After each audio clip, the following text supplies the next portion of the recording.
Why does he have his hand up? But I'm saying for the motion. I sent you something. Oh, all right. I saw it. See, that's how you do that. Yeah. All right. Call the meeting to order, North Andover Zoning Board on February 8th, 2022. We will start with the legal notice. I will try to. How about the Pledge of Allegiance? I'm going to read the legal notice first. I'll read the legal notice first. Yeah. Okay, so legal notice that we're required to read before the meeting pursuant to Chapter 20 of the Acts of 2021. This meeting will be conducted in person and via remote means in accordance with applicable law. This meeting of the North Andover Zoning Board of Appeals will be conducted both in person and at the meeting location listed above and via remote participation.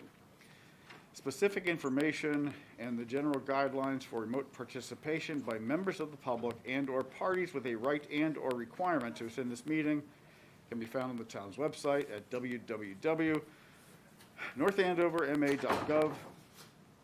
For this meeting, members of the public who wish to watch the meeting live may do so on their televisions by tuning to Comcast Channel 8 or Verizon Channel 26, or online at www.northandovercam.org. In-person attendance of members of the public and board members will be permitted, and every effort will be made to ensure that the public can adequately access the proceedings in real time via technological means. In the event that we are unable to do so, despite best efforts, we will post on the Town of North Andover website an audio or video recording, transcript, or other comprehensive record of proceedings as soon as possible after the meeting. If the public would like to participate in public hearings but not attend the meeting in person, please email your questions, comments prior to or during the meeting to jbattersby@northandoverma.gov. And that's JBATTERSBY. The question comment will be read during the proceedings and responded to accordingly. With that out of the way, we will start with the Pledge of Allegiance. I pledge allegiance to the flag of the United States of America and to the republic for which it stands, one nation, under God, indivisible, with liberty and justice for all. All right. So first item will be acceptance of the minutes. Does anybody want to make a motion to accept the minutes, or is there any comments that they should be amended? I make a motion to accept the minutes. Do I hear a As second? read. All right, because we have remotes, we'll go through the roll call. All right, Steve? Here. No, you want to approve the minutes? Yes. Okay, thank you. Paul? Aye. Alan? You got it, yes. Michael? Aye. Right. Yes. Ellen? Yes. Alexandria? Yes. And I'm going to abstain because I wasn't here. So it passes. First item of business, continued public hearing of 34 Wentworth. With that, because I was absent, I'm going to turn the gavel over to Paul. Thank you, Ron. Hello, everybody. So I think that if I'm remembering things right, and I hope that I am, is that the ball was kind of in the board's court. The applicant had provided some rebuttal memo, for lack of a better word, a rebuttal memo to town council's memo, which we are now, fast forward 30 days-ish, we're here to just kind of discuss, see where we are. What I will share with the board, since I think the ball is in our court, and I think that ultimately the ball, as the acting chair, was in my court at the time, in discussion with town council, both by email and telephone, a few bullet points kind of arise, and I guess I should probably be discussing it with the board, including the folks in the sky, is that there are some distinctions that make a great difference. There aren't distinctions without a difference here in town council's opinion and upon my reflection, so therefore my opinion, not necessarily yours, is that the materials that the applicant has offered, we don't necessarily have a case that's directly on point. And most importantly, what we're talking about is lot size and frontage. If there were a case somewhere that town council could find or that applicant had discovered and cited that was talking about lots being grandfathered, 5,000 square feet or less, 50 feet of frontage or less, then I think I'd be in a very different position.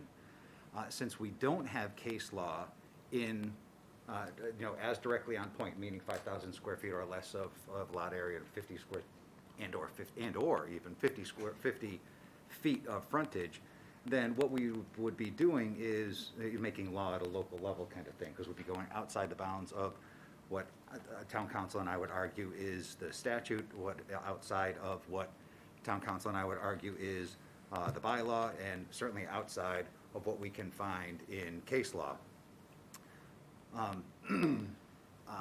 The other, so that's just kind of the case law that applicant has offered and that we've looked at.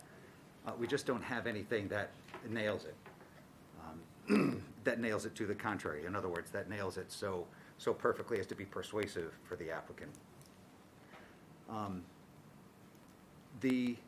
So the conclusion to that is that the bylaw is the bylaw, and then there's not really an argument for a lot size of less than 5,000 square feet or 50 feet of frontage.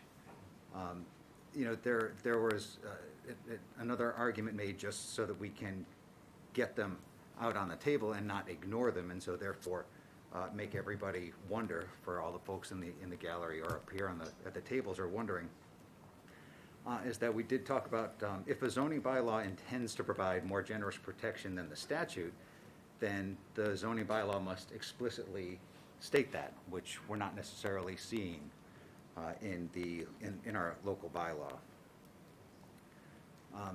Just as a review to the case law, I think that's been most presented and discussed in the battle of the memos. One of them deals with an 8,000 square foot lot, which is something that is, much greater than the 5,000 square foot lot, as to kind of be, if you're talking about 60%, that's a world away from what we have in front of us right now. Another case that was discussed, oh boy, where is it? I've lost track of it, I'm sorry. A case that town council noted can be cited as persuasive. As the applicant pointed out, it's not controlling, much in the same way that the applicant's cases are not controlling. The case that town council found is not controlling either. All of them can be cited as some level of persuasiveness, but there is nothing that makes me anyway, nor town council, on a legal basis make a turn that says yes, the applicant has gotten this clearly correct. Ultimately, what we as a board, well, I'll speak for myself, and then everybody can certainly have a different opinion. What I, as a member of the board, and certainly as the former chair, currently acting chair of the board, is that the decisions that we make, we need them to be at a minimum defensible. And by that, it means that applicants have, they absolutely have rights. So just because we say no or we say yes, that's not necessarily the end of the story. There's an appeal period. An applicant can go in or in a butter, someone who is directly affected, can go in and can appeal any decision that we put forth. And they do that at, I think, the land court or the superior court.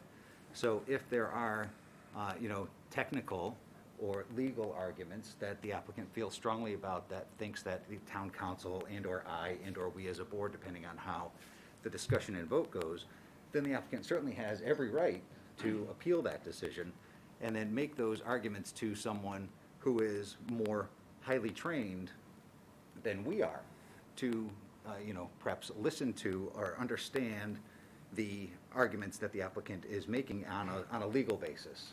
So somebody, a judge is far more astute at parsing through the arguments. Myself, I'm just a real estate attorney. I haven't parsed an argument. I haven't written a legal memo in 40 years, that's stupid. 25 years, for crying out loud. So yes, I'm a member of an adjudicatory local board, but I'm also a member of an adjudicatory local board that handles things that are, somebody's deck that encroaches by 3 feet, not something that is what I would argue is creating law. We're not actually creating law at the local level, but we are certainly outside, I would argue, with these the standards that the dueling memos have been going over. Just not on terra firma enough to get me there. So, to me, a defensible opinion of the board is only one that rejects the applicant's arguments, because those are, a rejection is defensible. An acceptance of the applicant's arguments is likely going to be indefensible because we don't have anything on point for the applicant. So if the applicant, we as a board offer the applicant, the relief that it's asking for in this finding, and then there is an abutter, somebody directly affected, decides to appeal that, then town council and North Andover is going to be going into court with an indefensible, essentially, opinion from the board.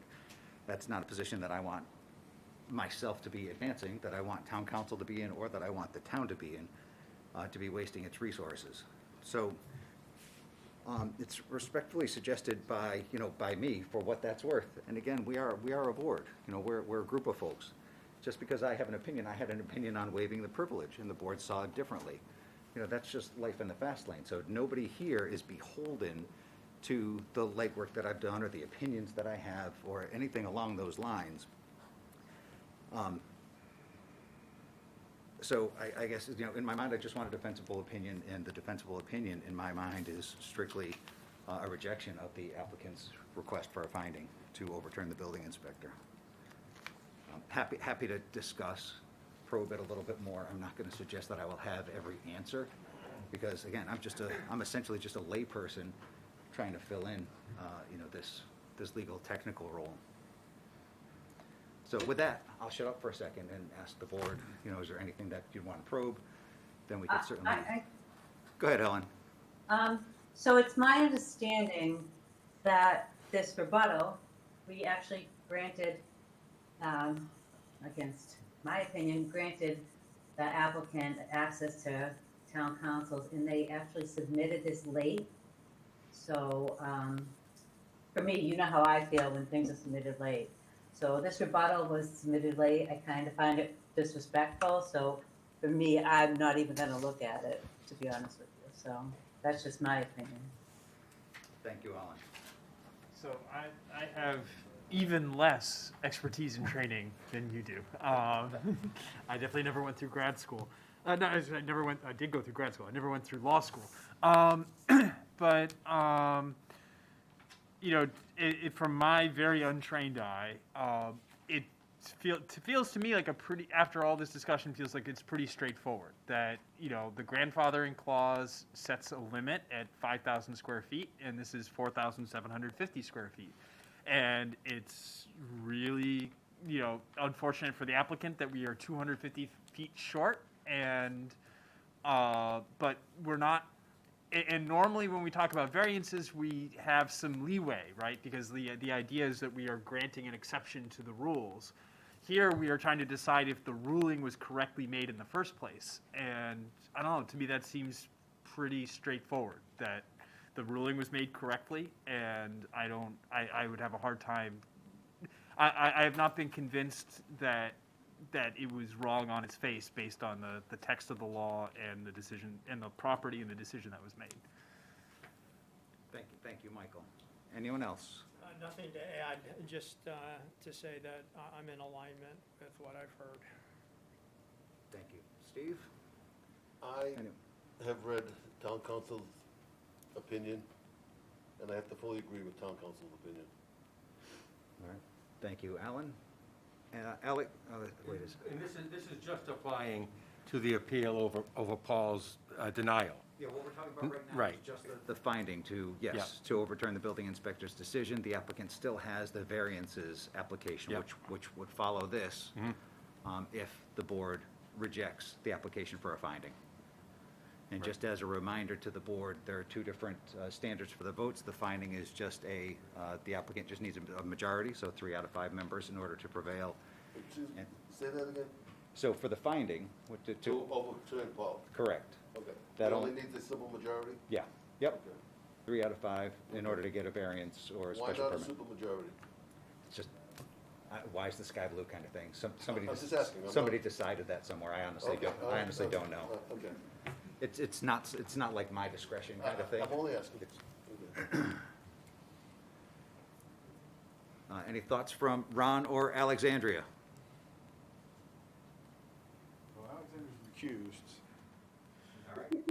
I actually have been recused from this.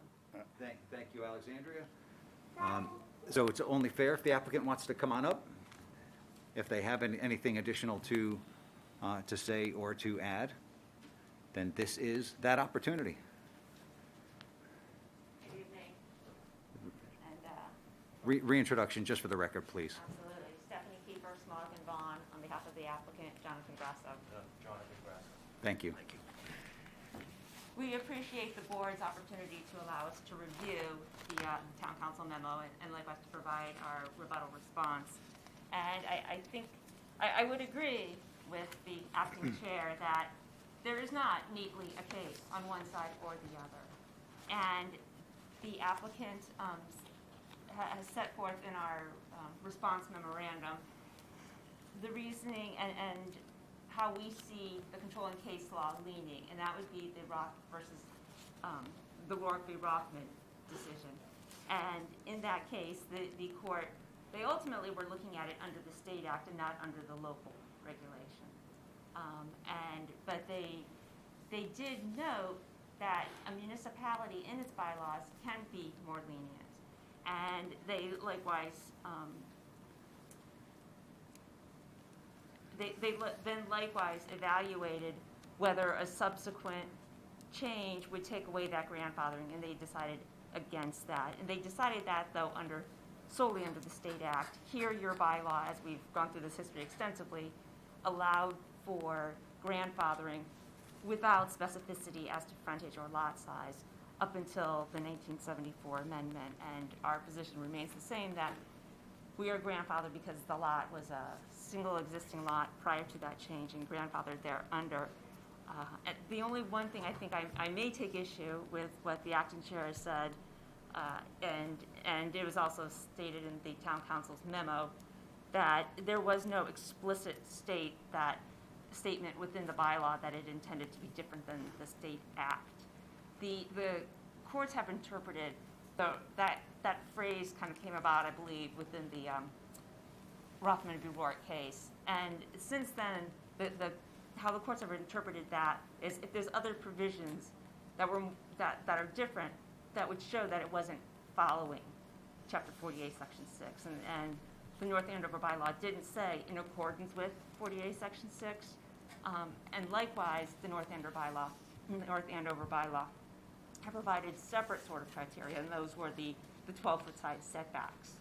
And even the predecessor case to the unreported appeals court case that town council had said, in the land court, there wasn't explicit language in that bylaw. And the land court in that Kimmett case, they found that the language that was there was explicit enough. So it doesn't have to say we're disregarding the state act. It's just if it's clear from the intent and other words used and other provisions provided.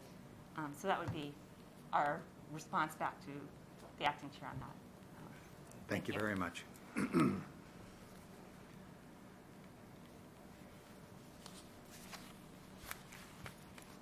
Okay, with that, we should probably, just as a matter of course, ask the gallery if there's anybody that wishes to be recognized and heard. I would ask again, since we have a full room, you've all been through this before, I apologize, but every meeting is a new meeting, that if you have any remarks, then kindly make them short and sweet, and if you have any remarks, kindly make them different than the persons before you, so we have original thoughts rather than a piling on. So with that, if there's anybody from the gallery that wishes to be heard, now is the time.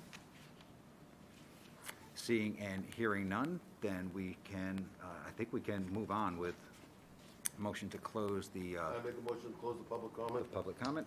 Motion I'll made. second it. Motion made by Alan, seconded by Steve, and, oh boy, I didn't have the roll out. Yeah, is it, I have it here. yeah, would you? Yeah. All right, first vote, Ellen. I agree with the findings of the town of, to close? Yes, Correct. I agree. All right, Paul? aye. Alan? Yes. Steve? Aye. Michael? Aye. So public, thank you for the help, Ron. So public comment is closed. Now the board is in a position to deliberate. and perhaps come to a motion. But the point of the meeting right now is for the board to deliberate, discuss amongst themselves, and full view of the public, their thoughts and comments. So any thoughts or comments, just fire them right out there. I think I said my piece. Yeah, I like Thank your you, Mike. summary. I think you summarized it well, and I'm in agreement, nothing to add. Thank you, Michael. Thank you, Steve. How about any eyes in the sky? Ellen? Nope, just bear accept that you're gonna allow this to be in evidence and it was submitted late, it shouldn't be, so that's my opinion. Thank you, Ellen. Any other comments, looking up and down the table? Seeing and hearing none, then shall there be a motion? Okay, the motion would be to withhold, to, The motion would be to approve the applicant's request for a finding. So if we get the notice out. I know it's. I thought we were voting on to accept, I would be in favor of the applicant. A nay would be a denial of the applicant's request. That's correct. I thought we were voting on backing up the building inspector. We are, but since we make the motion in the affirmative, we Yeah. make the motion in the affirmative as to the applicant's, as to the application, the petition. So we're gonna be voting twice then, once to approve him on the simple majority and once to approve him on once for a regular majority, once for a super majority. We're only, yes, so there's a yes and a no there. So right now, all we're doing is the finding. Once we get past the finding, then we would move to a whole nother hearing, a whole nother Okay, session all right, regarding all right. the variances. I need your guidance in this then. So then you are just going to be making a motion to approve the applicant's request for a finding. Right here. Yep. Okay. I make a motion to approve the applicant's request for a finding pursuant to the Town of North Andover zoning bylaws, Section 195-7.8, exceptions in the R4 zoning district for the purpose of overturning, I see it now, the building inspector's denial dated October 14, 2001. Specifically, applicant seeks a finding from Town of North Andover zoning bylaws for the application of Section 195-7.8, exceptions to the requirements of Section 195-7.1, lot area, Section 195-7.2, street frontage, Section 195-7.3, yards, specifically setbacks, and Table 2, summary of dimensional requirements for the purpose of overturning the building inspector's denial and allowing the construction of a new 23 by 35 single-family residence on a vacant lot. All right, motion made. Is there a second? Frank? Second, yeah. Thank you, Frank. Motion made and seconded. So now we are headed to a vote on the finding itself. And as a reminder, as we were discussing, in order to be clear, a vote in the affirmative is to approve the applicant's finding. And so the motion to approve is to overturn the building inspector. A vote against, a nay, is to leave the building inspector's position in place, his decision in place.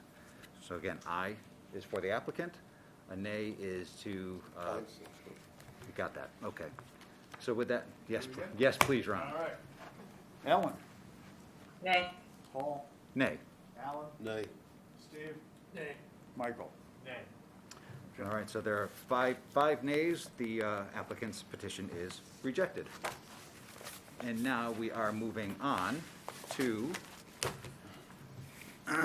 item number 4 on the agenda, continued public hearing of 34 Wentworth, and this is regarding the variances.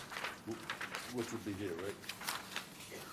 Yes, but the meeting's already been opened, so you don't have to read anything. Whatever you say. Yeah, it was opened back in December, I guess, or Okay. November perhaps. So, Forgotten. a motion doesn't have to be made to vote on this? Well, we are going to continue the discussion of it. So the Okay. hearing was opened, we had a little bit of comment. So you're gonna continue the discussion of it first? Yeah, Okay, I get it. the meat of the variances we're Okay, going to be yeah, okay. discussing. So with that, I think I'm punting to you. Attorney Kiefer, tell us about the application. Again, Attorney Stephanie Keefe on behalf of the applicant, Jonathan Grasso, seeking the board to issue variances to allow the construction of a single-family home at 34 Wentworth Street. The dimensions of the home would be 23 feet in width, 35 feet in length. Be a modest two-story home, and the dwelling would be located relatively centrally within the lot.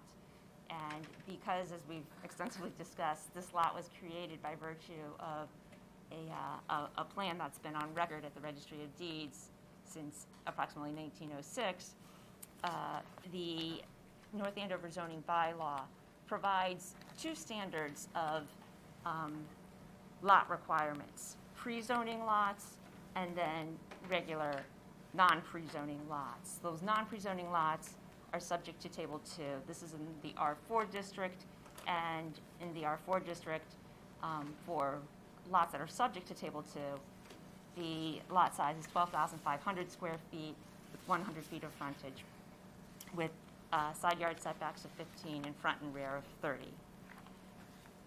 34 Wentworth Street, again, is a pre-zoning lot, and Section 195-7-8 of your bylaw specifically provides for different standards for pre-zoning lots, we'll call them.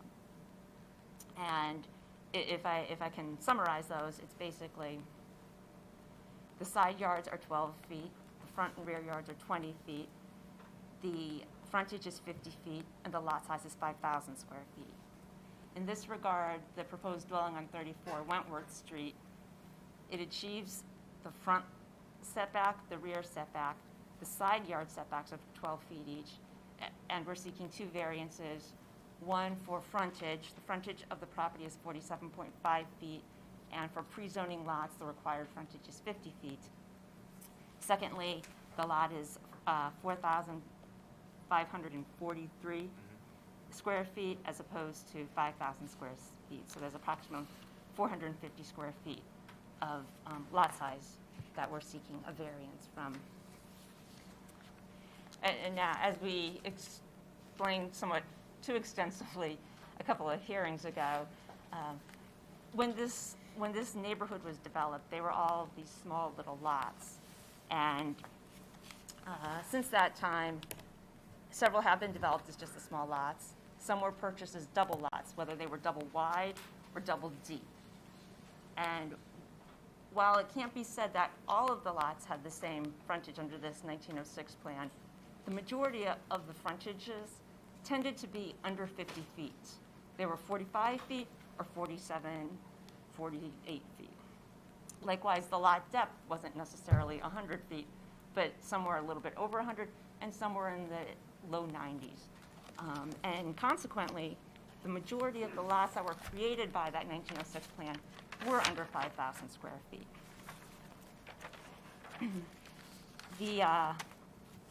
There was one thing that was discussed at the prior hearing, and Paul, I think you said that the board's decisions need to be defensible.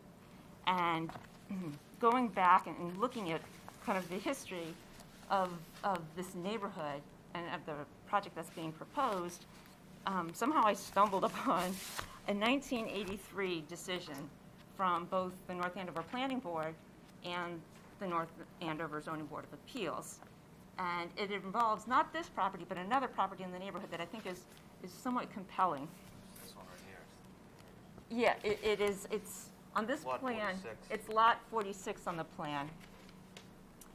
And the address is 51 Brightwood Avenue. And I'll hold this up for you.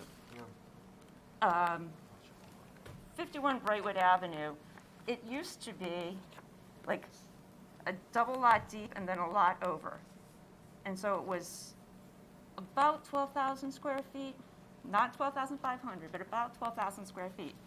And in 1983, the owner, Connie Catadella, she went to she came here first to the ZBA, but sought variances to divide, not subdivide, but to divide pursuant to an A&R plan, this 12,000 square foot lot to create a 4,076 square foot lot with the existing house on this lot A, and then behind it with frontage on Highland Ave, it was going to be a little double lot, didn't have 100 feet of frontage, only 90 some, and according to the recorded plan, it's 8,068 square feet.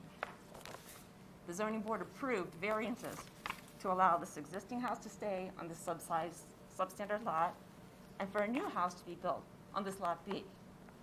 Neither lot complied, with the zoning bylaw in 1983, the ZBA granted variances to allow for both of that.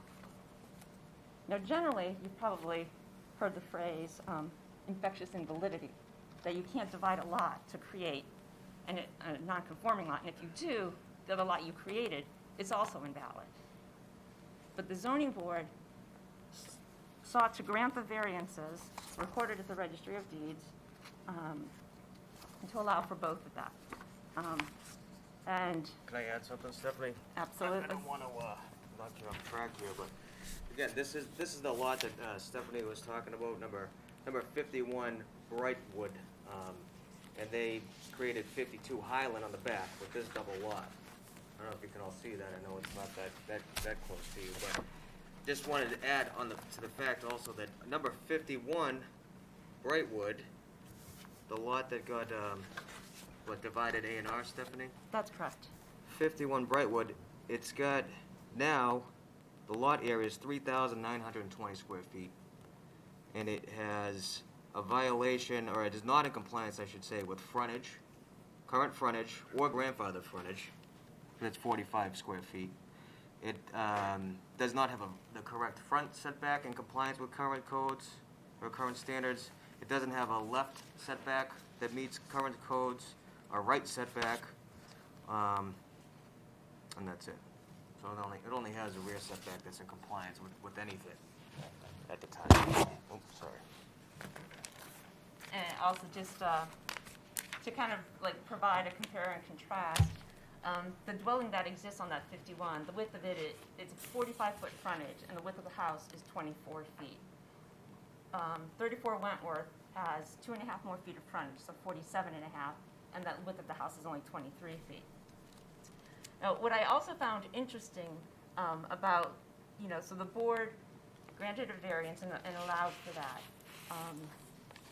And immediately adjacent to that property, there are two other properties on either side, if you will, 55 and 47 Brightwood. Both of those, one of them is similarly approximately 45 feet of frontage and approximately 90-some depth, and it has a house developed on it. And the one next to it is kind of one of those double deep ones.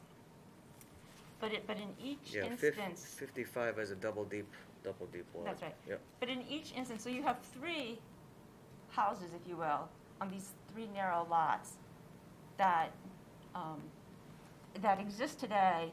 That all of them are wider in some respect to what's proposed on 34 Wentworth, and they're closer to the road than what's provided for 34 Wentworth, and I believe all three of them are deeper. And I just say that by way of example that obviously when we're talking about a variance, we're suggesting first of all that owing to the unusually small shape of this lot that was created outside of the control of anybody in 1906, we're here seeking a variance, and that. Also relative to our variance request, what's being proposed is not out of character with what already exists within this neighborhood and exists peacefully within this neighborhood. And in fact, as I've suggested, 47, 51, and 55, those three lots are right next door to each other, and it hasn't created any sort of health issue or overcrowding. And I just want to point out, because I didn't clarify to begin with, but this is the whole layout of the Highland View Park subdivision that was created in 1906, along where our lot was created as well. Stephanie gave you the background, but just every red X you could see that all these 50 by 100 lots roughly in size. A lot of them been joined to be double lots or triple lots. A lot of them are single still, but this plan shows you every red X is a lot that is not in compliance with either frontage, side setback on the right, side setback on the left, rear setback, front setback, or those are the big ones, or multiple in one. In many cases, in one lot has multiple violations, and then if I was to color each lot that is less than 12,500 square feet, I'd run out of ink, because the vast majority of all the lots in the subdivision are less than the current requirements for zoning. Sorry, Stephanie. That's quite okay. Just lastly, and I think that I'll allow Jonathan to speak further if he chooses, but relative to the hardship that's being imposed on the current property owners, as we've discussed in prior hearings, there's absolutely no ability for the owners to acquire from owners on either side of it that, 2.5 feet to get frontage, because everybody's kind of in the same boat in this neighborhood. Unfortunately for 34 Wentworth, they just don't have a house on it, so nobody that has a house is going to, give up a little piece of their thing. In contrast, the LaFrance family has owned this property for over a century, since 1918. And for over a century, they've been paying real estate taxes on this property. The LaFrances are here again today that can speak to the hardship that they've suffered, but it's going to be a complete loss of value if they cannot build a modestly sized house that's, for all intents and purposes, it's going to be consistent or even smaller than those existing on similarly sized lots within the subdivision. So from 1918 to 2022, that's a lot of years of taxes. And with that, I'm going to turn it over to Jonathan. Yeah, well, I think you covered a lot of it, Stephanie. I just have some more specific figures here, and I could just go through by street. On Wentworth Avenue, there are 18 units there, and I say 18 units because there are 16 single-family houses, and one of them is a duplex. The duplex would be 74 Wentworth Ave. There's two 815-square-foot units. Of those 18 units on Wentworth Ave, 11 of them are smaller than the 1,680 square feet of proposed building area that we have on number 34 Wentworth Ave, our subject property. 14 of the lots are less than 12,500 square feet.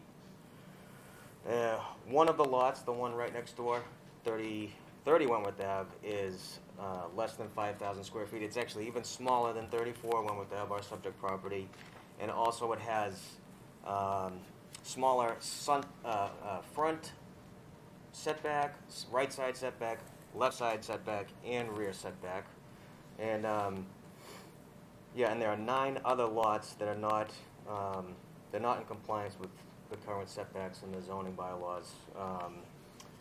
Let's see, number 73 is a side setback, number 63 is a side and front, number 60 is a rear, number 49 is a side, number 33 has a rear, number 30 is side, front, and rear.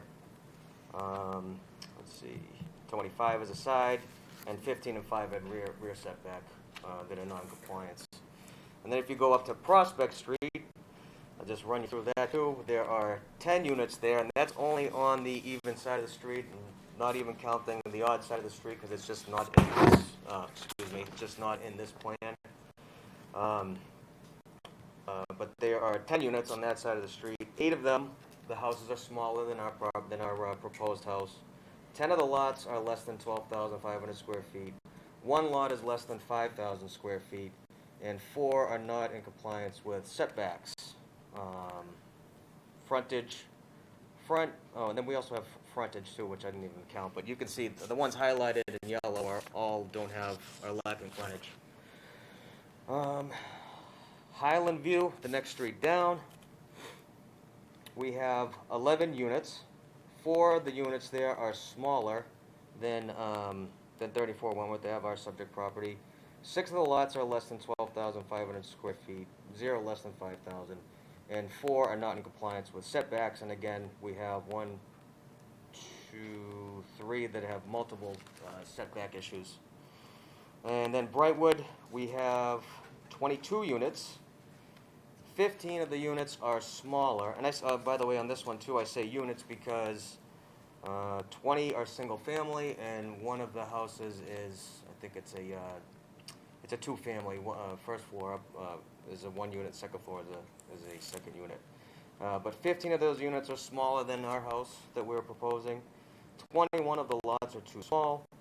4 lots are less than 5,000 square feet, and 11 are not in compliance with setbacks, and again, most of them have multiple setback issues. And again, on frontage for Brightwood, 1, 2, 3, 4, 5, 6, 7, 8, 9, 10. Back to Prospect Street, we have 1 frontage, and Wentworth Ave, we have 1 frontage.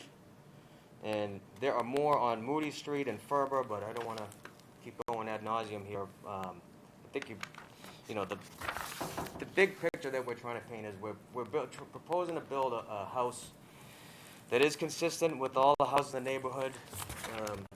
Oh yeah, I have this side too, but these are, each of these houses with the blue X through it are houses that have smaller square footage, smaller area than what we're proposing. But again, we're building a new house. It's going to add value. I know some of the neighbors are concerned about, building something not in like with the neighborhood or in similar fashion, but it's going to be a new colonial, brand new construction, and it's going to add value. That's my strong opinion. I am a real estate agent. That's also Leslie's opinion, who's is a family member of Patrick, the owner of the property, and we're just trying to do something that will be beneficial to the neighborhood and something that fits with what's there. So. And if I could just kind of like chirp in at the end of this, Yeah. is just to kind of, when the house was being proposed and designed, Jonathan made certain to basically what they're seeking under the standards applicable to pre-zoning lots under 19578. The house was designed such that it met those side yard setbacks. So it could have been a wider house. The house next door that's on a slightly smaller lot doesn't adhere to those. But so it adheres, I think it's 12.2 and 12.3 feet on either side. But also just to make certain that there isn't a sense of overcrowding, Jonathan maintained 30 feet, which is more than pre-zoning lots of front yard and rear yard setbacks. So that's maintained so that the house really is, it's off of the road. It's set in to have 12 feet on either side. So maintaining the front yard and the rear yard, basically, if the lot were a full-size lot, it would be just as far away from the neighbors as a 12,500 square foot lot would be. So we really are seeking with our request the minimum variance that would be required. And the reasons why the applicant needs those variances is completely beyond our control. It's solely relating to the shape of the lot, that in 1906, the gentleman that did that had no idea that zoning would then change and require 5,000. With that, I'm not going to belabor the point. If the board has any questions, though, I'm very happy to address those. I have a question for you. So you're referencing the other lots that have requested variances. Did you come to this board to request a variance for this lot at any point? The applicant, this is the first time that this applicant has come before this board. There had been a prior application years ago. Was it? I don't know. Do you know when that was? In 2004? In any event, there had been an application that had been requested years ago. And just to kind of put this in a little perspective, though, that's a very good question. The proposed house at that time was 46 feet in length. This will be 35, so it'll be 9 feet shorter, and the width of that was 25 or 26, I believe. And this is 23. So that there had been a prior application that had no regard, basically, for even the pre-zoning setback requirements. Does that answer your question? Yeah, because I actually was probably on the board when it Yeah, you probably were, right. I can't remember the year off the top of my head. I apologize for that. It wasn't 1983 because I was in college, so. No, it was in the 2000s at some point. Yeah, so I was on the board and I actually remember this case, so I'm just saying, I mean, you did exercise your right and the house is different, so you're coming back with a different proposal for the lot. It's a much reduced size house that's being proposed by the applicant. If I might ask a question of our building inspector, you are totally allowed to tell me that this is an unfair hypothetical, but if this house, if this property had been 500 feet larger and 3 feet wider, would we even be here at this point? Would you have considered it grandfathered in and basically all set at that point? If it's under the assumptions of 5,000 in the 55, yes. Yeah, okay, so that really is the difference between us being here and us not being here. Okay, that thank you.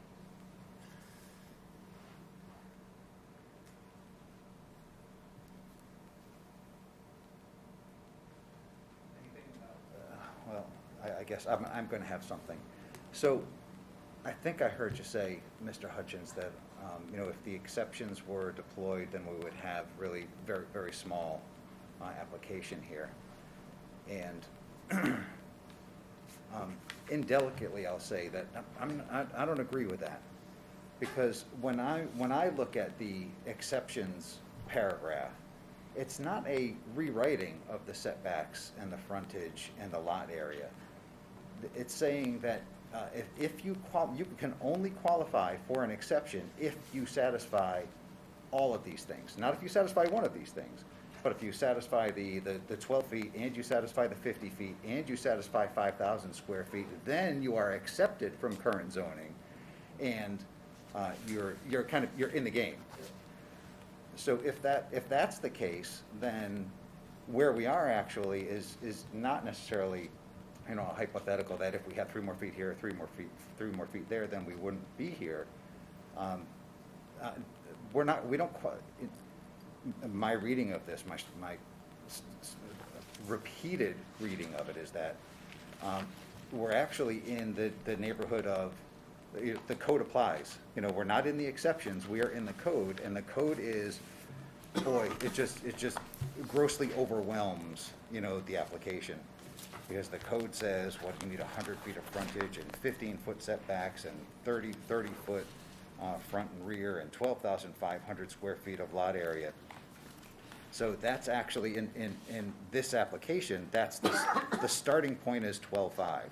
So to get a variance from 12.5 all the way down to 4,500, or I should be more precise, I apologize, 4,547 square feet is, we're starting at a bridge that is very far for me to try to cross. If the reading of the exceptions were that we were rewriting, the zoning code, and all the applicant has to do is satisfy 12 feet, 50, and 5,000, then I agree, we would be in a much better position to be discussing the granting of relief. But I'm not there.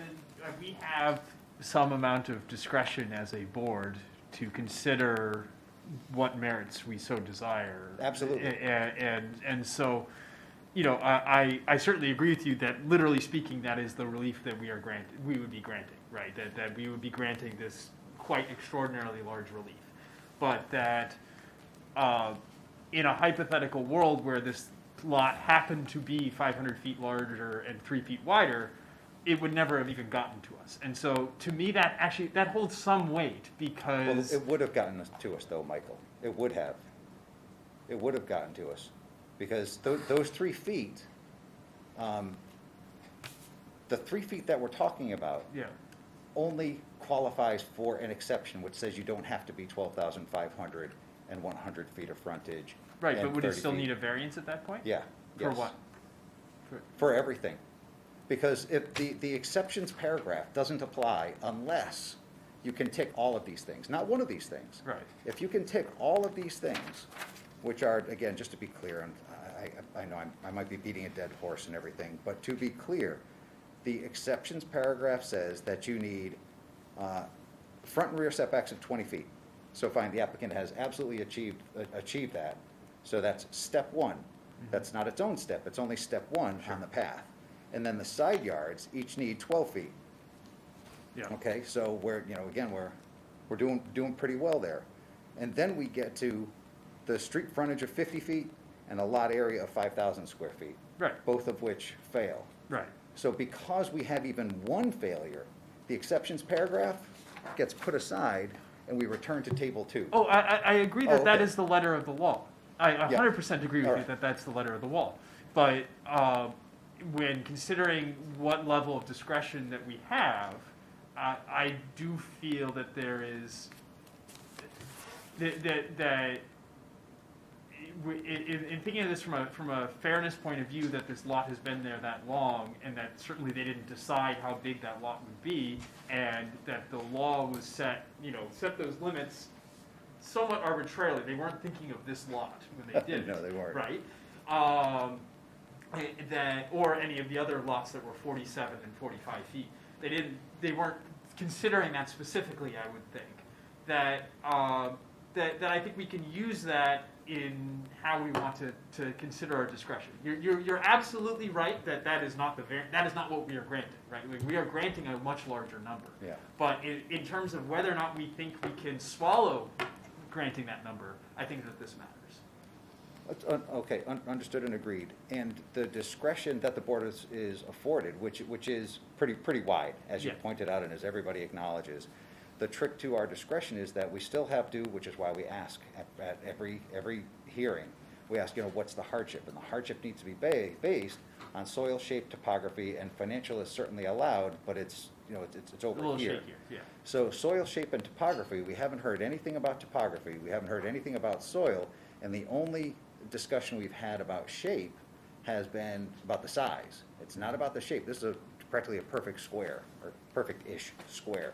So shape is not one of the pillars on which our discretion can then be triggered. There needs to be some kind of so lastly, we have financial hardship way over here. We don't have soil, we don't have shape, we don't have topography, and financial is a little bit amorphous. So I guess I'm just backing up. Our discretion only gets triggered if there's hardship. Sure. And the hardship, as Ellen has pointed out over and over again, it's not something that we should be accepting as if the applicant creates their own hardship, then that's not something that the board is generally inclined to grant relief for. Okay, so let me say something. So for the sake of argument, going back to the financial situation, not him and her, not these people going for the variance, but if the owner was to go for a financial hardship, to me, he would have merit. Well, the applicant. See, because now he's stuck with a lot that's been in the family for a century, for lack of other words, and he's been paying real estate taxes. And he didn't create the lot, the town created the lot. So to me, he would be, if he applied for the financial exemption, I would look different upon this, because he surely has a financial hardship. However, this person does not have a financial hardship, as he has the option of refusing it or accepting it. Okay, but the owner has a financial hardship. Well, it's still the owner's hardship, Yeah, but he should be applying, not you.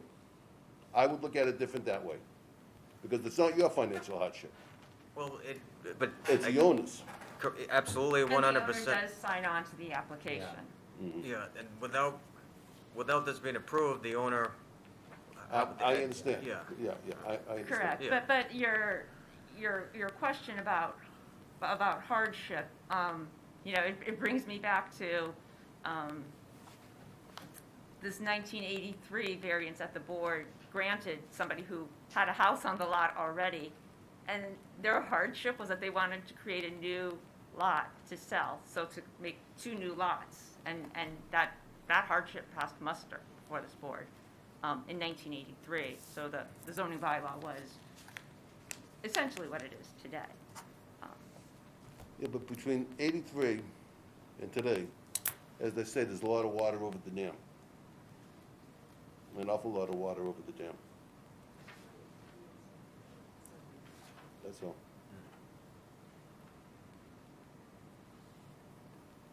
I know we've spoken about it before, obviously I just brought you through it, but just to reiterate, you were talking about, applying the current set of standards with setbacks in the area and frontage and everything, but just something that I can't drive home enough is that there are only 3 houses, and I should say 3 units, because there is a 2-family on Wentworth Ave. There are only 3 units that meet every single criteria of the current zoning bylaw. Just 3. Can you tell me when those were built? Number 61 was built in 2007. Number With a variance or without a variance? Well, these are ones that would have not required any variances, right? These are the Correct. only 3 lots that would not require any. Correct. Number 16 was built in 1994.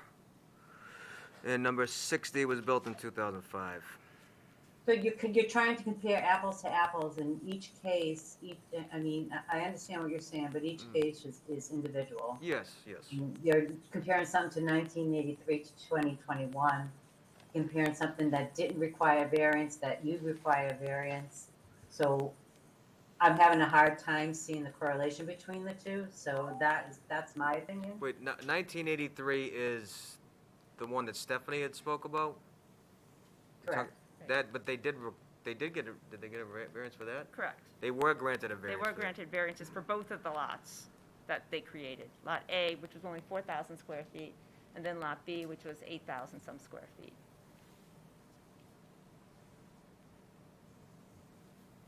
Yeah, that was 1983. You could have you had this lot for quite some time. The owner has had this lot for quite some time.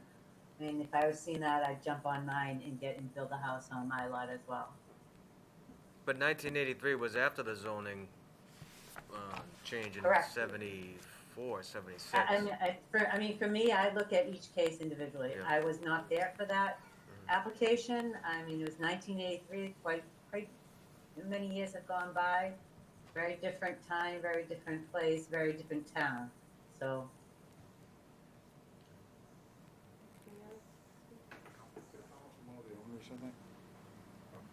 And you also had the opportunity to build in 83 since this lot has been in the family for 100 years, is it? How long have you had the lot for? All right. That's correct, is this on? 1918. May I speak? Okay. So you're part of the applicant's team? Correct. Yeah, All right. please do. So in Need 1980, an introduction to the record. I'm Leslie Romitis, LaFrance Romitis, Patrick's cousin. In 1983, he was 14 years old. His dad had already passed away. My aunt, Anita, owned the lot. She could not build on it. Our grandfather passed away young, too. The situation in the families, our dads there were 7 brothers and 1 sister. And a mother and the father had passed away young. That happened twice. So to say that in 1983 that we could have done anything we wanted, no. It could not happen. His mom was taking care of 2 kids.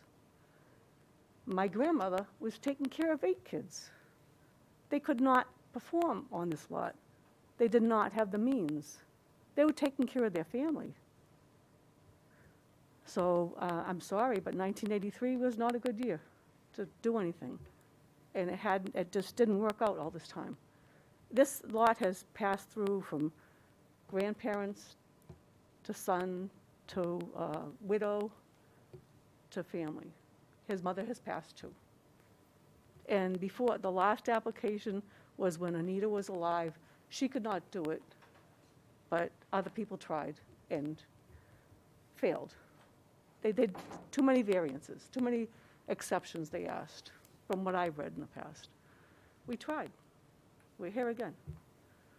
Thank you.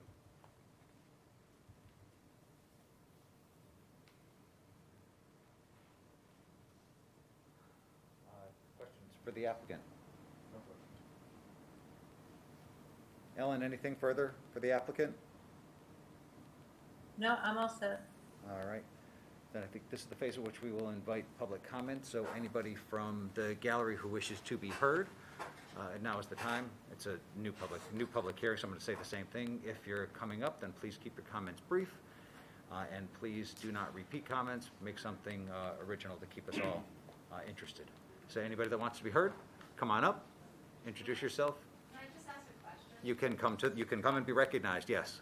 Oh, okay. No, I just wanted to. Introduction, please. Name and address for the record. Julie Desmond, 25 Highland View Ave. Thank you. I know we've been here already. Are all those comments that we've already said Yeah, yes. on record? Yes, So you they guys, okay, so we don't have to repeat them. You do not have to Okay. repeat them if you're compelled to highlight something, if something new has come up at this hearing or the meeting we just had, you know. Okay, I half just an hour wanted to ago. make sure that those were still. They part of this. are indeed, Okay, yes. Thank you. Anyone from the gallery?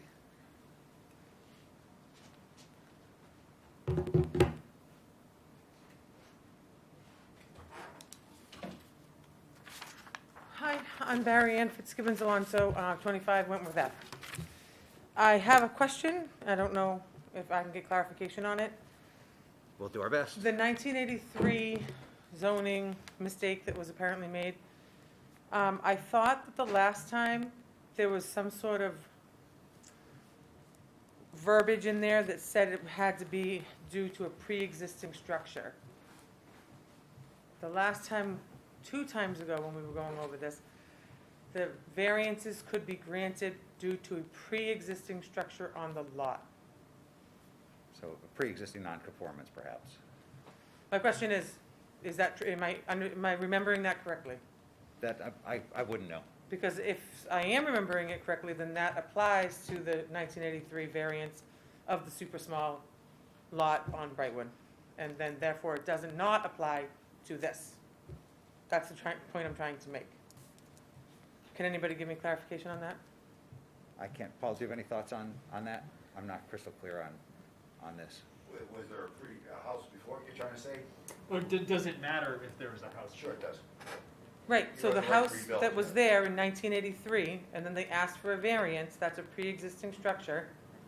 There is no house on 34 Wentworth Ave, so the variance they're trying to compare it to is null and void. No, they split the lot, so it's not on that same lot. Okay, So that was my clarifying they question. split the I lot, needed to so- know that. Okay.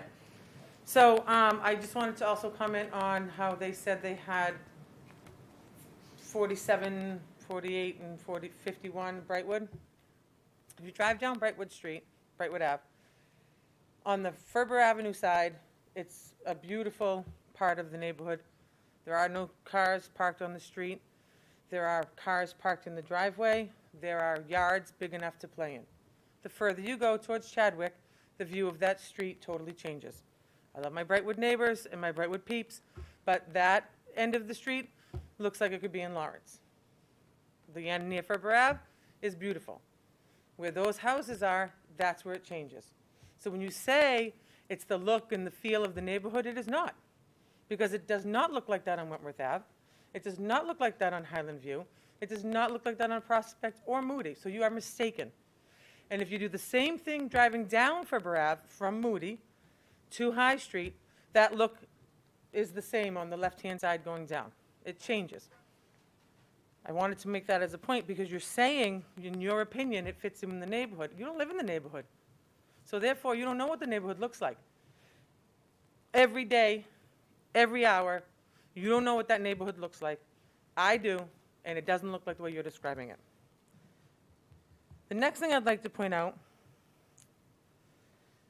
I was taking notes. You say there were 16 units on Wentworth, and then there are 20 units on Brightwood because they were misplaced and put there when they shouldn't have been. And therefore, it changes the look of Brightwood. You say that there are, I've spoken about this before, but I want to remind you about the houses that are on Brightwood, Ferber Ave, the 2 families and the 3 families that are already there. The 3-family that was just sold, I don't know the number, it's right next to 49, my brother's house. That's on a double lot, a pre-existing double lot that now no longer would it be considered a double lot. It is big enough to build a house, I'm sure they can come in and get a variance. You're opening a Pandora's box. My brother's lot used to be a double lot, no longer a double lot.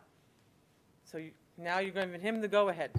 I mean, what you're doing, what you're considering, what you're not considering is the after effect and the domino effect. So as far as the financial burden, the lot was bought for $100. Is that what we found out? So it was bought for $100. That's what I'm asking for, because according to town council, I'm told it was bought for $100 in 18, whatever. 1918.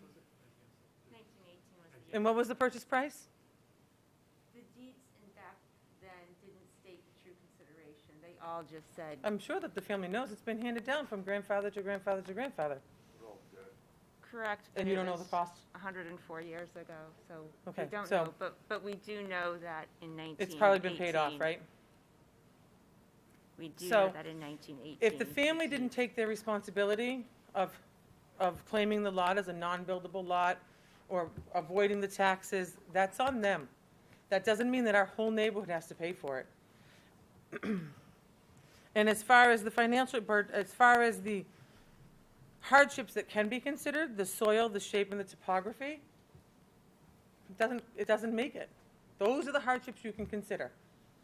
If you want to do a hardship of the heart and, oh, I'm sorry, the money, everybody's, dying young, supporting families. Are you guys not supporting your families? We all support our families. We make hard decisions when we're supporting our family. I have sold property that I have owned because I needed to support my family. They chose not to do that. I chose to do it. I've sold 3 properties in my lifetime that I didn't want to sell to support my family. If I could have it back, one's a beach house, not far from you. I can't have it back. I had to make a hard decision. They didn't choose to make that decision. And now a hardship's going to come on to us in our neighborhood because they chose to not sell when they could have sold. And they've had an offer from a neighbor and still have decided to not sell. It doesn't matter. It was a $100 purchase. It looks like to me like you're making out. So, likewise. So I would just ask you to consider what you're going to be doing to the face of the neighborhood. We all know the debacle that happened in Isabel's house on the left-hand side of my brother's house. I don't know the number of that, 50, I don't know what it is. It's unfair. We work really hard. That is not a glorious neighborhood. It is not Bear Hill. It is not, you wouldn't allow this on Bear Hill. Bear Hill has what, standards that we don't? We work hard in that neighborhood. We don't need an eyesore so that somebody else's financial hardship can be settled, causing us financial hardship when we can't sell because we look like Lawrence. Thank you. Thank you. Anyone else from the gallery wishes to be heard? Yeah, sorry I didn't take notes. Pat LaFrance, applicant here for this. Multiple things, bear with me. You brought up a point of, we had that 2.5 feet and, 250 square feet. And the building inspector said, we may not be here, wouldn't need to be here, whoever it was. And he brought up how many lots are under the square footage.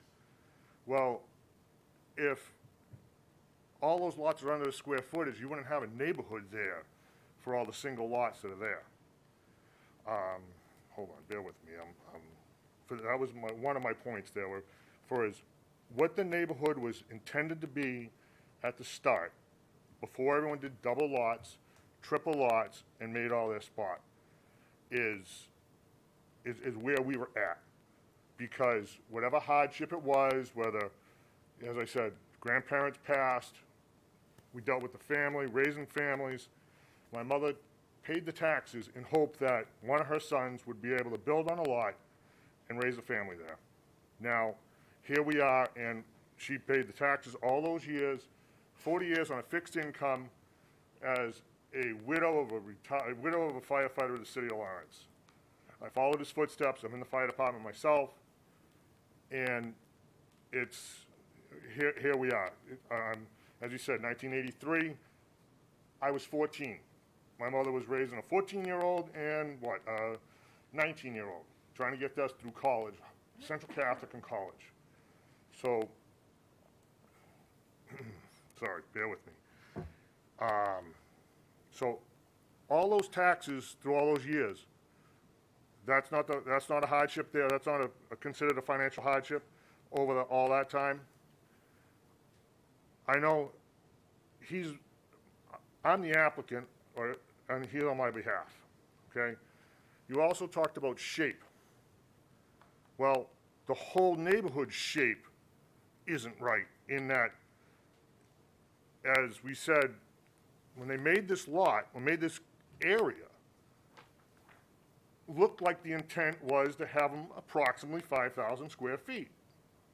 So, 47, 97 was the set, the areas. Because the surveyor wasn't drawing a straight line or wasn't figuring out how to divide it up to make it conform to whatever grandfathering laws changed 50, 60 years after we purchased it, where somebody bought a side of us, somebody bought the other side of us, oh, they bought two, where my grandmother's dealing with 7 kids and just an empty lot that she's paying taxes on. My mother was doing the same with 2 kids. So it's, I don't know where else to go with it. It's like, what do we do with it? What do we do with all the money that was invested? Oh yeah, okay, so if the deed says you paid $1 and other considerable, however it's worded, considerable, whatever it is. Whether it was they traded properties when my great-grandfather passed, and you take that house, I'll take this one, we'll call it $1 a piece, or whatever. I don't get you would say shape. Like I said, the shape is we were stuck on how the surveyor cut up the whole division way back when. We weren't able to get anything because people built ahead of us. So that's all. Thank you. Thank you. Anyone from the gallery wishes to be heard, please come up.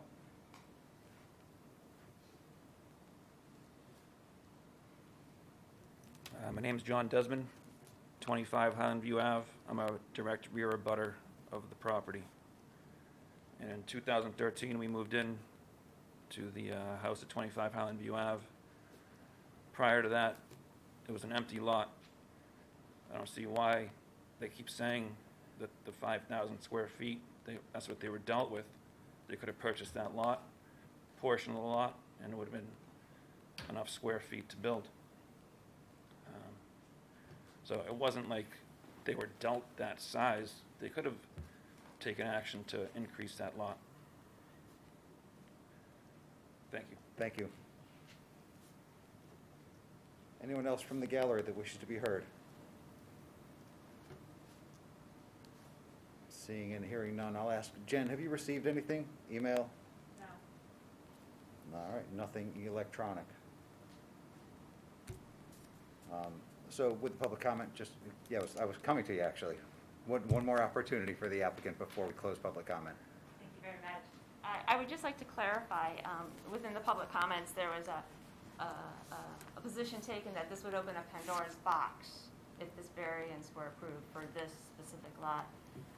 That's not the case, because of those double lots, those owners of those lots that may have been combined over the years, title has merged to those. So they're not an ability to now unmerge the title and to try to do that. So it's not a Pandora's box that this board is facing. It's actually a very unique situation. This lot that was created by that plan and it still exists today and it's undeveloped. With respect to the should've, would've, could've done back in the past, the LaFrance family, Patrick LaFrance, and his mother before him, it came through inheritance. So they're really actually, Patrick, as he suggested, he didn't have that decision-making ability. He now owns it, someone through inheritance, correct? So it wasn't, so today's current property owner, the family has paid all of this money,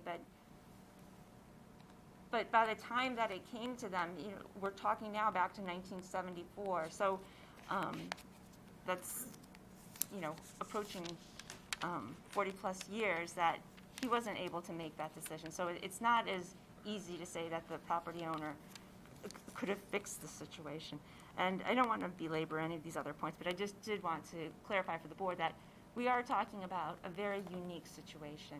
The applicant has tried to minimize the request for variance relief, has proposed a modest dwelling, and again, it's not going to create some sort of landslide of applications for people seeking to divide lots, because that's a whole separate issue that is not allowable. So thank you for your consideration.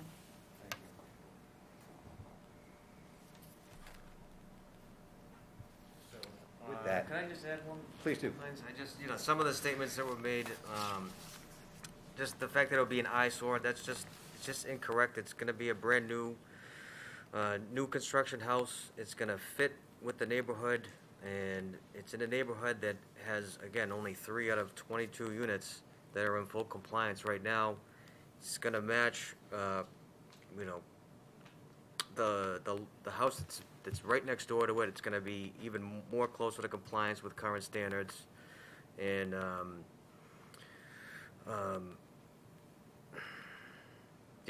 again, just to reiterate, Stephanie just said it, it's just such a special circumstance in this particular case where the family has owned it since day one, since the beginning.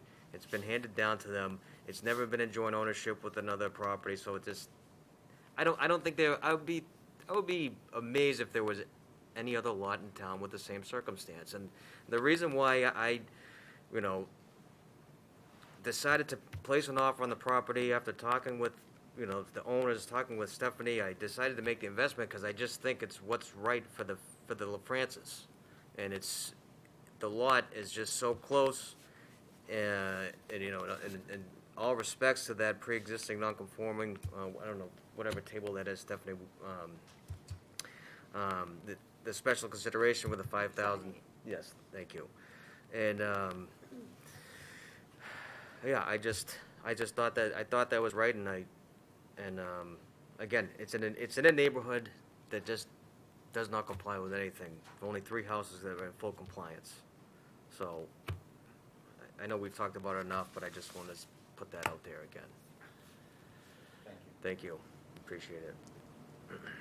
So with that, I think that we may be at terminus, but I'm going to look at you, Attorney Kiefer, and say, is there anything that would suggest we should continue this for another month? Is there any more information or research that the applicant feels it needs to do? Or is everything already on the table and the board should close public comment, deliberate, and move on the matter this evening?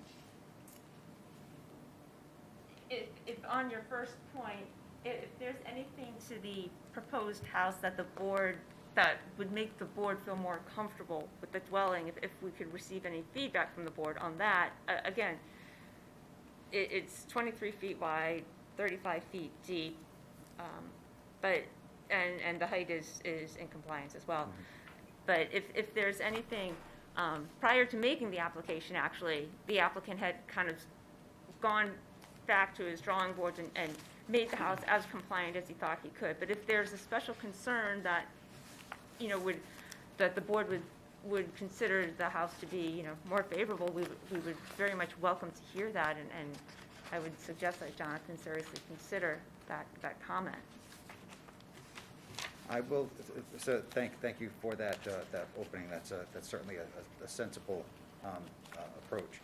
I don't think, and I'll speak only for myself. All the other board members certainly have voices and perspectives of their own. But speaking for myself, the drawings are a little bit thin as to what the aesthetic of the home would look like. If it were built, we see some pencil drawings. That being said, I'm not going to sit here and suggest to you that I think that drawings that were beautiful mock-ups that cost you thousands of dollars to get is something that would advance the cause, because I personally I'm just really stuck on the numbers. Like just the overwhelming need for relief is something that I'm individually stuck on. So I'm not a guy who would be persuaded necessarily by, hey, let's talk about is it going to be clapboard or vinyl? That's not necessarily something that I would ask you to waste your time or money on. But any of the other board members, if there's something about the construction, whether it be the means and materials, the designs, I mean, I've driven by the street several times, trying to convince myself, and you're asking me to go against town council? Town council, they don't have an opinion on this. Well, I kind of get an opinion of it, the flavor of it. yeah. Town council, My understanding is town council only opined on whether or not it was grandfathered. I don't believe that she made. I caught enough of the flavor. I've been in real estate business more than 50 years, okay? I know what ice cream tastes like. I know what pepper tastes like, okay? I get a flavor of what's going on. That's my opinion like he says. yeah, yeah. That's my opinion like he says. Thank you, and I will just amplify, thank you, Stephanie. I will amplify the town council has offered zero opinion on the variances themselves. And I'm the one who gave it to you. Right? Yeah. But no shortage of argument from this guy. I thought you should see it. What, something from the sky? What have you got? No, I'm just coughing, sorry. Ordinarily, Ellen coughs with a purpose. So again, looking up and down the table and looking at the ears in the sky, is there anything about the application that brings your attention that you'd like to inquire of the applicant or request of the applicant in the context of a continuance? No. I think I'm ready. All right, seeing and hearing none, then no. I guess there's nothing from the board that more time would be required. We appreciate your feedback on that. Thanks. I think then with that said, in closing, I would just like to reiterate that as we have tried to convey to the board, that we do believe that the proposal does merit variance relief. And as board member List suggested, that, but for some tweak that happened over a century ago, the person that designed these lots didn't make them 50 feet wide and 100 feet long. He did it slightly shorter. We would be here, we wouldn't be here before the ZBA. We would have a permit as of right in hand, but for 2.5 feet of frontage, essentially. But getting back to the request for a variance, the soil on the lot doesn't seem to be an issue, nor does the topography. It doesn't roll a certain way. I would take issue, though, that it is the shape of the lot, because it was the shape of how the lots were designed, in that there was a number of lots that had been laid out in 1906, and we can't change that fact. And there wasn't an ability really to go to the neighbors next door, because even if there was a lot there that was undeveloped, if they changed their lot, then they would no longer be grandfathered. So if the lot next door had been undeveloped and had 5,000 square feet and 50 feet of frontage, they weren't in a position to give anything up to change it, because then they would have a new lot, and then they would have to have 12,500. So it's not as easy that the LaFrancis could have sliced and diced with the neighbors and made a side deal at any time over the years. Secondly,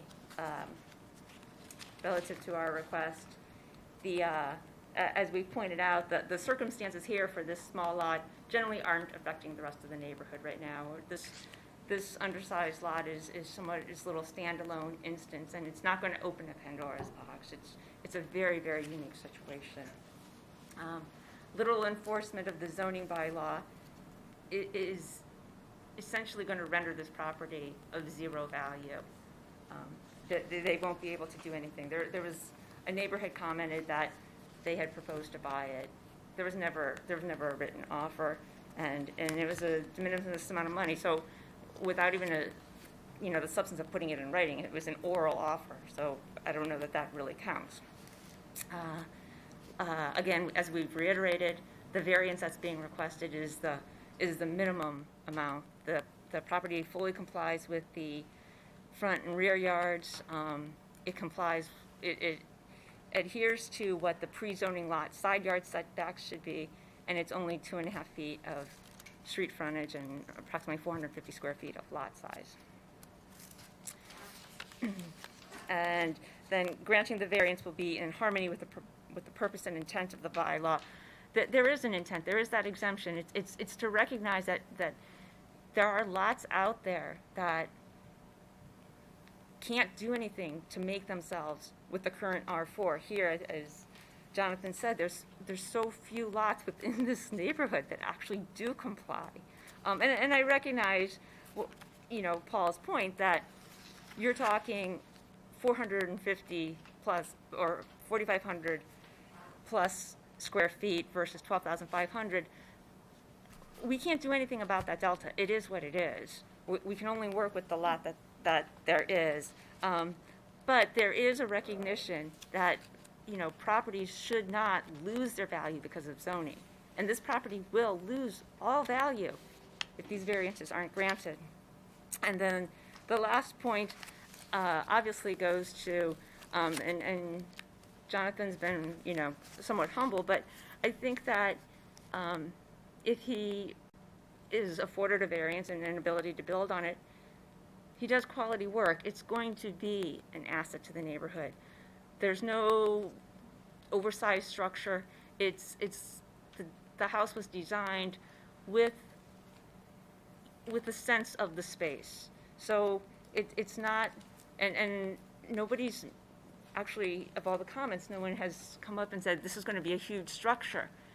It's because it's not going to be a huge structure. 23 feet wide is not a huge structure. It's modest. It's set back appropriately from the roadway. So I think that while there may be skepticism from the neighbors, I think the result that we'll see is that it is going to be a nice piece of construction, and it is going to add value to the neighborhood.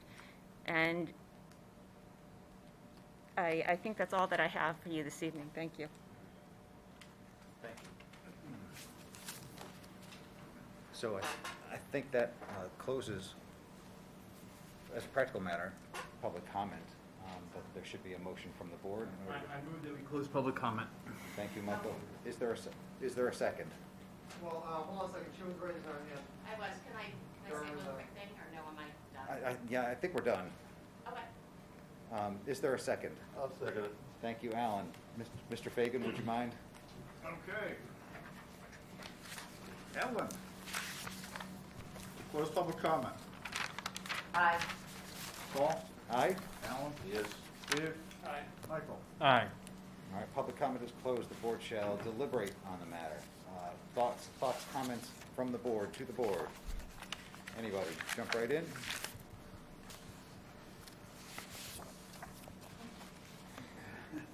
All right, nobody. Well, I think it's a tough one.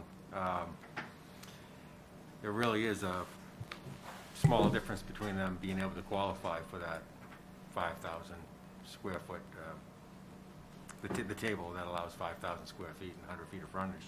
So, or 50 feet. And they're paying the price because things have changed over the time. But on the other hand, you have to take into effect the abutters' concerns and whatnot. So, I guess that's just my comment. It's not clear cut to me. So I've listened to all of the, this is very unique. I've not been involved with something going back to 1906. So there is, this is a very challenging one, but I will say that I also spent time on the street to be able to take the information and then to be able to look at it from if you live in the neighborhood, what are we dealing with here? So I'm going to say that I have emotion. I mean, emotionally, this is very difficult, but then there is the reality of what's behind all the information too. So I'm just saying that this has been a tough one, but I think that knowing what I'm dealing with gives me, allows me to be at peace. Thank you, Steve. Anybody else? I'll just add a comment, even though I'm going to not vote on this one, but there is very much of a human element here. And there's a human element on both sides of the equation. So do you take that into account? There's a lot of variances to grant to make this work. But the last thing is, again, you go down the street and you look at it and you just see it's really tough to squeeze something in there. It just does not pass the eye test. So it's really hard for me to support it despite the human element to this. It's hard to support. It's just too many exceptions. Thank you, Ron. I cannot get over how small the difference is between us being here and us not being here. And I understand that the variances that we are granting on a piece of paper, that when you look at those variances, they're enormous. They absolutely are. And if this was done in a vacuum and somebody had, just tried to set aside this lot and say, okay, I'm going to make this lot and this is what it's going to be, and I'm asking for these variances, I would have a very hard time saying yes. And then on the flip side, with all of its history and with all of what's happened and the fact that we are, like I said, 3 feet wide and 500 square feet away from not even having this discussion on a decision that was made 115 years ago, it's similarly very hard for me to say, to deny it. And so, to deny the petition. And I can't get past the difference between us being here and us not being here being so small. Thank you, Michael. Ms. McIntyre, your cue. I have no comment. I just, some lots aren't buildable, some are. This one just happens not to be a buildable lot. I just think it's too small of a lot to have a house on. It's just my opinion. Thank you, Ellen. So I will go last and suggest, oh boy, I feel like this could be a long conversation with myself. I'm going to bore all of you. I'm going to do it anyway. This has been a brutal application. I will agree with that. I will second, I'll third, I'll fourth that sentiment. There are. I've wrestled with it every which way. I put a lot of hours plural into this, which include site visits like everybody else. I brought my daughter, through the neighborhood, for crying out loud. This is hard because it took me a long time even to figure out the exceptions, for crying out loud, and to come to the conclusion, as unfortunate as it is in the end, that the exceptions paragraph is inapplicable here. Because if the exceptions paragraph were applicable, I'd still have a hard time. Please don't misunderstand me. I'd still have a hard time because it's an extraordinarily snug neighborhood, an extraordinarily snug way to put a house in. And I take no umbrage with anybody who wants to build a house, by the way. Developer gets slighted out in the world. And the fact of the matter is that these are people who build homes for people. They're not just crusty guys that are twirling their mustaches and counting their shekels. These are folks that are building homes and building neighborhoods. So I have no issue whatsoever with development. If the exceptions paragraph applied, then there are still numbers that I would struggle with, frankly, and that is amplified once we get into that the current code actually applies. I mean, depending on how one does the math, the lot area is 453 feet short, 453 square feet short, to be more precise. That's again, depending on how you do the math, if you compare it to 5,000 feet, which is the minimum in the exceptions, that's 9%. If you compare it to, if you do 453 as compared to 4,547 square feet, then it's 10%, for crying out loud. And a chemist, an accountant, anybody who deals with numbers, 10% is not de minimis in anywhere you go. 500 square feet or 453 square feet sounds small if you're looking at an acre. 453 square feet when you're looking at 5,000 square feet or even 12,500 square feet is no longer de minimis. That is not small. The setback stuff are, less of an argument for me. The frontage is less of something to wrestle with, although the numbers are still compelling. We're still looking at 5%. 5% is not a rounding error, Michael, in your world. It's not a rounding error in my world. Nonetheless, the board has wide discretion, and 5% is something that I would look a lot harder at.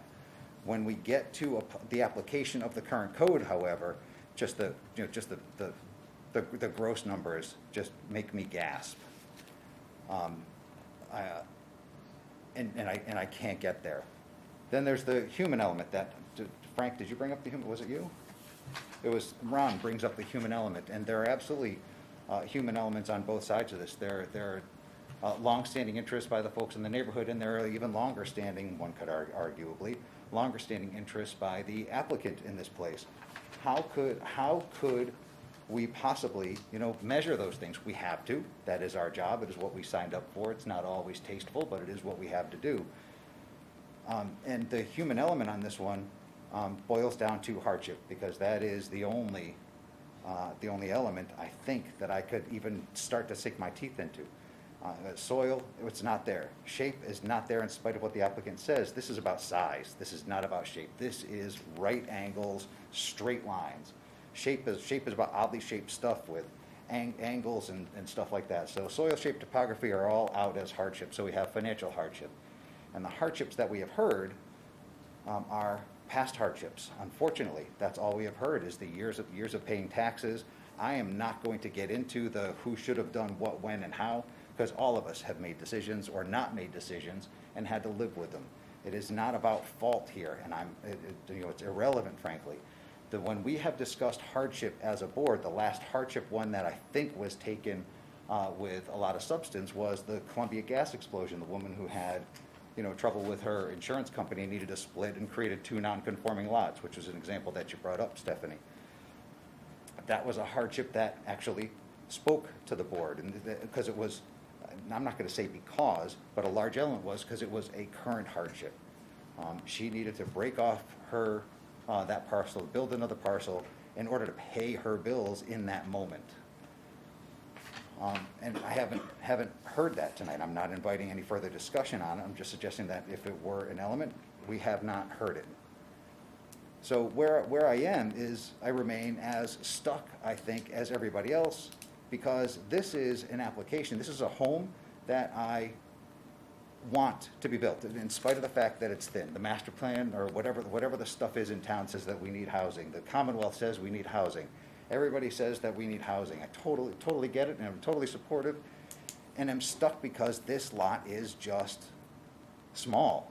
It's not oddly shaped. It is small, and it has been zoned out of utility. I hear you loud and clear, and that diminution of value is certainly something that the applicant can, in my view, if the vote goes, as my vote goes, then the applicant can certainly appeal and find a judge somewhere who is, maybe there's more information, or maybe that person is more persuaded, or maybe that person is just more technically competent than I am to read through the materials here. So I just landed. This is just too small. And when I tell you that I drove my daughter down the street, she looked out the window and said, "Where is it going, Daddy?" And I kind of measured it out for her just with my arms, and she just kind of snorted. I mean, she's a teenager, so they snorted everything. She snorted at me and said, "You can't fit a house there." And if it seems that clear to a 13-year-old, and I have wrestled with this myself as a 52-year-old fat guy, I mean, there's just a lot. There's just too much weight to the eye test. So, Ron, I think you said eye test. Particularly in the context of the numbers. I mean, it fails the eye test.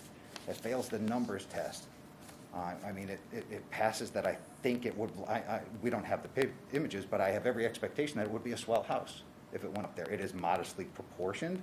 It is modestly sized. 1,600 square feet is not a huge house. We, as a board, and Ellen in particular, comments all the time to applicants who are trying to put 4,000 square foot houses on a quarter of an acre lot. It's just absurd. That is not what this applicant is seeking to do in any way, shape, or form. Anyway, so I guess I've exhausted myself. I'm sure I've exhausted all of you. I thank you all for your patience.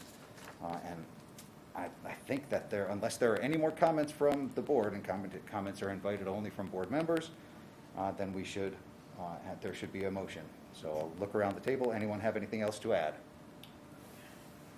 Nothing? Ears in the sky? Anything else? Nope, I'm all good. All right, thank you. Then, Mr. Clerk, would you make a motion? I make a motion.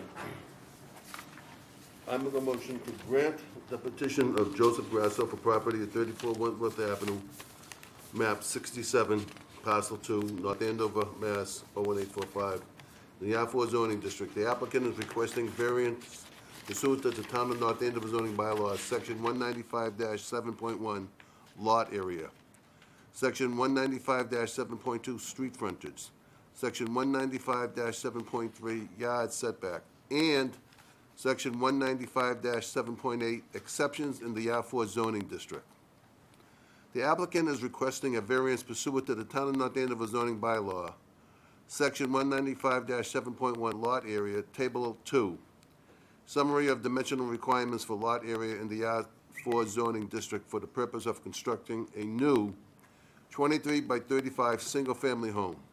Specifically, applicant has requested a lot area needing a relief variance of 7,953 square feet. Lot area proposed is 4,547 square feet, and lot area required per table 2 is 12,500 square feet. The applicant is requesting a variance pursuant to the Town of North Andover zoning bylaws. Section 195-7.2, street frontage. Table 2, summary of dimensional requirements for street frontage in the R4 zoning district for the purpose of constructing a new 23 by 35 single-family home. Specifically, applicant has requested street frontage needing a relief variance of 52.5 feet. Street frontage proposed is 47.5 feet, and street frontage required per table 2 is 100 feet. The applicant is requesting a variance pursuant to Town of North Andover zoning bylaws, section 195-7.3, yards setback. Table 2, summary of dimensional requirements for one side setback in the R4 zoning district for the purpose of constructing a new 23 by 35 single-family home. Specifically, applicant has requested a left side setback needing a relief variance of 2.8 feet. Left side setback proposal is 12.2 feet, and side setback required per table 2 is 15 feet. The applicant is requesting a variance pursuant to Town of North Andover zoning bylaws, section 195-7.3, yards setback. Table 2, summary of dimensional requirements for one side setback in the R4 zoning district for the purpose of constructing a new 23 by 35 single-family home. Specifically, applicant has requested a right side setback needing a relief variance of 2.7 feet. Right side setback proposed is 12.3 feet, and side setback required per table 2 is 15 feet. Thank you, Alan. And Mr. Fagan, I will ask your indulgence one last time with the roll. Who do we have voting, though? Do we have a change? No changes. No changes, so then the associate member voting in place of Alexandria is? Steve. Steve. I'm also not going to vote on this one. And Ron's not, so we need 2 associates. So it'd be Stephen Michael. Stephen Michael. Yeah, they were on the last one. Well so- done. All right, so let's go through it. Ellen? No. Paul? No. Alan? No. Steve? No. Michael? I'm going to be the lone yes. All right, so the applicant's application fails 1 to 4, we'll say. Thank you. Appreciate that.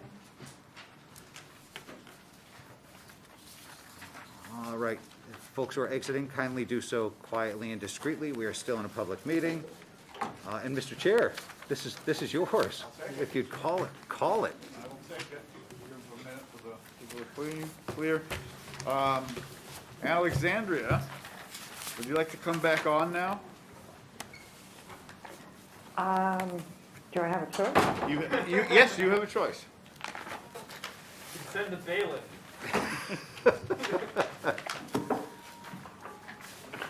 I shall be here.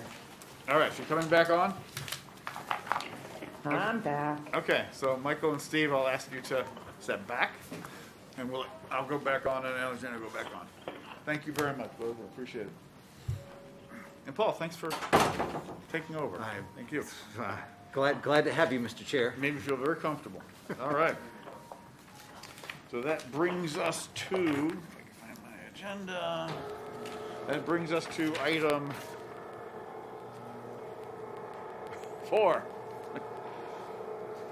5, excuse me. New public hearing of 419 Andover Street.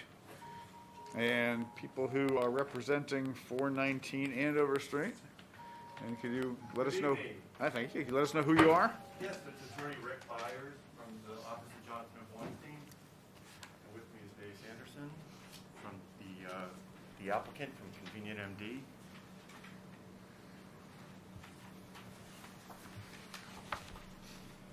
All right, and you want to just give us a background? Let's have the clerk. Oh, I'm sorry.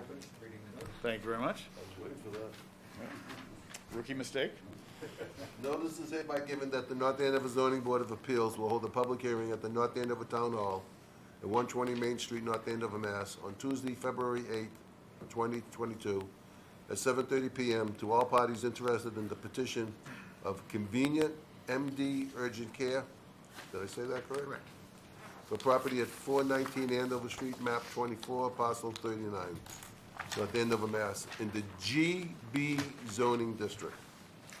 The applicant is requesting variances pursuant to the Town of Andover zoning bylaws, section 195, 6.6D, permitted signs, business and industrial districts, accessory signs in the GB zoning district.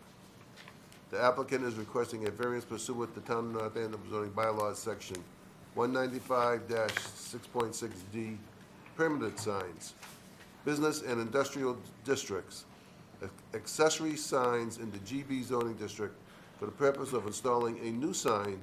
Specifically, applicant has requested to install a sign, number PO1, needing a relief variance of 101.8 square feet. The proposed square footage is 177.2, and the allowed square footage is 17.4. The applicant is requesting a variance pursuant to Town of North Andover zoning bylaws, section 195, 6.6, permitted signs, business and industrial district, accessory signs in the GB zoning district for the purpose of installing a new sign. Specifically, applicant has requested to install a second sign, PO2, needing a relief variance of 38.3 square feet. The proposed square footage is 177.2, and the allowed square footage is 138.9. Application and supporting materials are available for review at the office of the zoning department located at 120 Main Street, North Andover, Mass. on Monday, Wednesdays, and Thursday from the hours of 8 a.m. to 4 p.m. Tuesday from the hours of 8 a.m. to 5:30 p.m. Friday from the hours of 8 a.m. to 11 a.m. By order of the Board of Appeals, Ron R. Fagan, Chairman. Thank you very much. Right, it's all yours. All right, thank you. The building at 419 Andover Street, I'm sure you're aware of, it's the former Ethan Allen Furniture Building that was torn down. There's the new building that's gone up. It's going to be a Convenient MD Urgent Care, and then a small part of the building is also going to be a Starbucks. I don't know if you knew that. New Starbucks is going to be going there. And I did prepare this. So I do have a slideshow for you. So the sign bylaw, I'm sure you're familiar with, struggled over this sign bylaw for many years here. The way the exterior sign, the way you can measure for the size of your exterior sign is the interior, the primary wall and roof signs attached to a part of the architectural design of a building shall not exceed in total area more than 10% of the area of the dimensional elevation of the building, which is determined by the building frontage multiplied by the floor to ceiling height of the individual building, or as specified in the applicable sections of the bylaw. So the way Paul had us measure was the interior floor to ceiling height of the building. me go further on here. The building, if you've seen it, if you're measuring from the interior, the height would be, is it 12, 13 at its height? Yes. Numerous different ceiling heights. Yes, 10 to 13 feet. If you've seen the structure, it's a lot bigger on the exterior than what would appear to be a 12, 13-foot interior ceiling height. So the relief we're seeking, we're looking at putting up 2 signs. One would be on Andover Street, and that would be the south-facing side. The other side of the building that we're looking to put the sign up would be on facing Turnpike Street, Route 114. Just going back to Turnpike Street sign, the east-facing sign proposed is 177.2, allowed under the bylaw would be 75.4, so we're seeking relief of 101.8. Sign number 2, or the side facing Andover Street, is proposed 177.2. Allowed under the bylaw is 138.9, so the variance being requested for that side is 38.3. And again, if you look at, that would be because that's the longer side of the building, if you're on the Andover Street side. So this is a proposed signage design and placement. And I don't know if you've seen their other facilities. It's pretty typical of the signage that you guys use. It's actually less. It's less. So we're showing you the picture right there. And this one is showing with the variance and without the variance. As you can see on the right, without the variance, it's small and it would be quite hard to see from Route 114 or Turnpike Street. The Andover Street sign, of course, again, is not as much of a variance, and there's not a huge difference in the two signs, the size. So we're more concerned about, obviously, the south-facing elevation facing 114, again, because that is the more heavily trafficked area, and we'll get into the reason why we're concerned about the size of that as well. Without the variance, the concern is that this is a medical facility. It's basically an emergency room for some people. So you're going to have patients, people that are suffering from distress, patients that will be coming from other areas. They do draw a large number of people that aren't in the immediate area and not familiar with the area. And also, there's their name of the facility is really important because it's convenient MD, but it's also, they wanted people to know that it's urgent for people that need urgent care. So from a distance, if it's not, the sign is too small, they would have trouble seeing and reading it, and especially if they're suffering and under distress. So the acuity of the patients, Convenient MD again provides a unique model of urgent care which allows to see and serve a large majority of patients who present in emergency departments. And again, especially in the past couple of years, people would rather not have to go to the emergency room at their local hospital. For us, would be, of course, Lawrence General, for a number of reasons. So it's become more of a need for these type of facilities we've seen, especially, like I said, the last couple of years. The typical urgent care centers can treat approximately 20 to 30% of patients who present in emergency departments. Convenient MD, on the other hand, they treat over 70% of patients who present in emergency departments. What is the difference between them? Yeah, I could, Dave Sanderson. The difference is a couple things. First of all, we have larger facilities. All our units are the same. They're all 5,000 square feet. Secondly, we don't hire anybody without a minimum of 15 years of direct ER experience. And because of those two things, we're actually licensed federally to operate more moderately complex equipment. So that allows us, again, to see about 70% of what otherwise could be normally treated at the ER versus other facilities.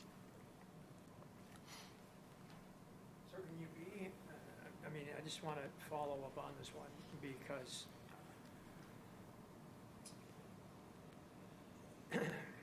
there is, you have a certain clientele that are going to come into your facility.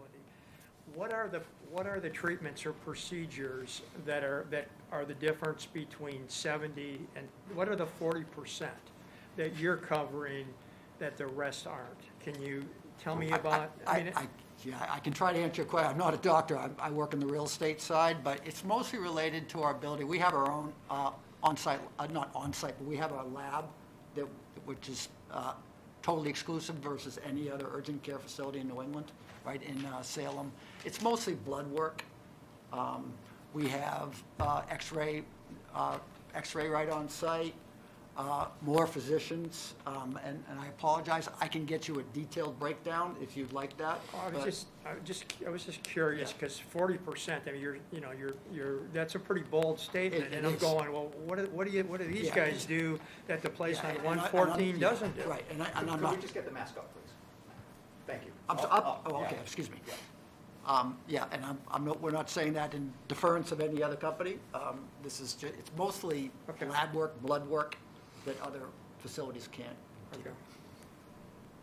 So I have a question. You have a facility right down the street, literally yards down the street in Burton's Plaza there. Is that your same facility? Yeah, it's a Urgent different, care? Ellen, that's a different. That's AFC Urgent Care. That's a Yeah, different. company. AFC Urgent Care. AFC Urgent Care. Different company. Oh, okay. So, all right, so there's different urgent cares. I wasn't not aware of that. So this is Convenient MD as opposed to AFC? Yes. Yes. Because my concern is that sign conforms within the, and it is actually on 114 as well, and it's kind of set back the same way. But people seem to know where that facility is as well. So I was just curious. I thought they were the same, so they're different. So that makes the question different. So your point, though, Ellen, is that the urgent care in the Burton's Plaza, people seem to be able to find that location with a far more modestly sized sign? Mm-hmm. All right. Thanks. Correct. And it seems it's almost the same distance from 114 as your facility is. I mean, it's very, very similar in the distance in between, you know, the facility and Route 114. And the sign actually conforms with all the other signs in the plaza, whereas your sign's going to be kind of out of place as opposed to the other signs on the buildings. And it's going to be, compared to Starbucks, it's probably like 8 times the size of the Starbucks logo. So for me, it's not going to look appealing. Can I ask, I'm going to let you finish what you want to go through, and then we'll pepper you with questions after that. Do you want us to address that now, or do you want me to? I would like to. I'd like to address that, then let's finish what you need to go through. The only thing I could add to that is we're just a different operation. Our facility is much larger, and I'm not a North Andover resident, so I can't say if people can or cannot find that AFC. But I can tell you this, we're blocked by the Chase. If we need our patients, we have 30-plus locations now in New England, and so we've done a lot of homework, and we're over 50% in some communities of our patients are coming from more than 20 miles away. People that are just not going to be familiar with the area. If we have to survive just on local traffic, the medical business is, it's very low margins. We need to do a lot of volume, hence we need to be seen. That's the reason for the signage. And I believe the one at the Burton's Plaza, there is a freestanding sign and the AFC urgent care is on that freestanding sign as well, which is right on 114. They have a panel on a pylon? Is that what I'm hearing? I believe, aren't there? Yes. I don't think so. Trying to visualize. I think they are. I think they are. Mr. Building Inspector, any idea? It's all the business that are in there, so the signs are only about the, it's only small signs, it's a directory more than anything else. Then they have one on the direct building over there, so. And that falls under a different part of the bylaw because it's a plaza too. Yep. Correct. correct? Richard, are you done right now? Could you show us the difference? No, he's not done. He's not done. I'd like to let him finish, and then we can. Okay. My apologies. That's okay. I want to get him too. So again, the facility deals with patients who present a broader scope of medical issues. Some of the patients are under a high degree of stress, as we've noted. And when patients are under duress, they are much more likely to not see a convenient MD sign and drive past the building. And from the company's experience, this happens much less often when the size of the signage has been increased.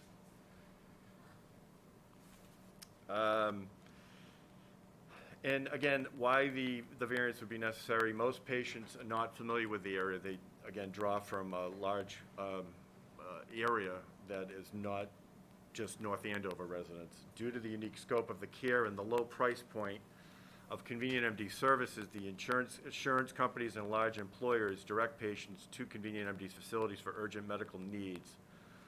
They do this through a use of call, triage centers, educational materials, and plan design. As a result, patients travel much further to see convenient MD than most other businesses in the area. In North Andover, convenient MD is expecting more than 50% of its patients to travel over 20 minutes to seek its services, and many of these patients will be under distress and not familiar with the area. Unlike other businesses such as a supermarket or a coffee shop or fast food restaurant, convenient MD services are utilized much less frequently, so you won't have the familiarity you would have with, again, the Starbucks, where some people will be going to that Starbucks. I'll be one of them probably 3 times a day. This is something that you might get a patient come, maybe once and never see them again. So depending on the circumstances. Again, the sign it's a lot of words, it's letters, I should say. It's 22 letters, convenient MD, urgent care. Both convenient MD and the use of the words urgent care are important for patients to read when they're looking for the facility. And again, this is, I need to stress again, that especially true if and when the patient is under distress.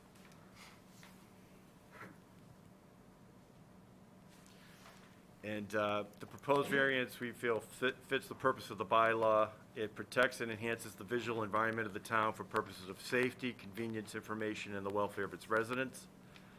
The restricting of signs and lights which overload the public's capacity to receive information which violate privacy or which increases the probability of accidents by distracting attention or obstructing vision, and the reduction of visual and informational conflict among private signs and lighting and between the private and public information systems. The proposed sign for convenient MD signage will serve the purpose of safety, convenience, and information and welfare of the North Andover residents. The business will provide necessary urgent medical care. The signage will provide easily identifiable information about where the urgent care facility and service is located. The signage is more easily identifiable and will minimize distracted drivers searching for the building. The increased size will better ensure the safety of those driving and walking in the parking lot as well as on Andover Street. The size of the signs specifically address the bylaw's purpose of restricting signage which increase the probability of accidents by distracting attention. The proposed size will not create a conflict between the private and public information systems, nor will it create a conflict among private signs and lighting. And I just want to add, it's my personal opinion. I live in North Andover, as you know.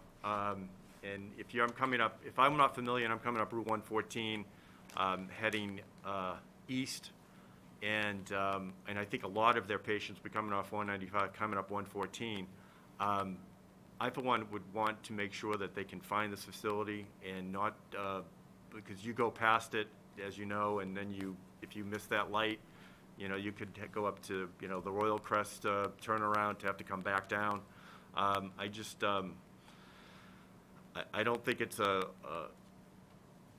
lot to ask for this variance, and the need for their patients to be able to find the facility and safely find the facility, and again, not have them wandering around, driving around that block, a few times to try to find that building. That's all I have for now. Where are, you said 50 locations? I'm not. 30. 30, so where are some of the, what are the closest ones to us? Excuse me, North Wyndham, New Hampshire, Okay, Burlington, Mass, okay, Newburyport. okay. Was That's probably good. the- All right, thank you. Story Ave, right? So, I'm sorry? so I guess I find that most people aren't wandering around looking for a sign anymore. They're using Waze. So it feels a little bit like an unnecessary thing. They're going to have, if they're not from the area and they're traveling here, they're going to have their GPS on telling them how to get there. I'm sorry, I didn't mean to interrupt you. That's it. Yeah, all I can tell you is we've learned the hard way, and that what can appear so incredibly obvious to me or you is like, well, how could anybody miss this right at the intersection? When you're in duress, you've got a screaming kid in your back seat with an ear infection. You've got a nail through your hand. You've got shortness of breath. It's a crazy thing. People just don't think straight. And there's just a lot going on in that area. There's traffic coming and going. You've got that new Chase Bank. You've got the Bertucci's out front. And, as Attorney Byers said, if you miss that left at the intersection, I mean, there's no simple U-turn to make. So, and this is actually, to be quite frankly, this is less than probably 75% of our signage in our normal facilities. So what hours are your sites typically open? We operate 8 in the morning till 8 p.m. at night, 7 days a week. Okay. We accept no patients after 8 p.m. Butcher, can you show me the difference between what's allowed and what you're looking for? Right there, yeah. Yeah, you had it.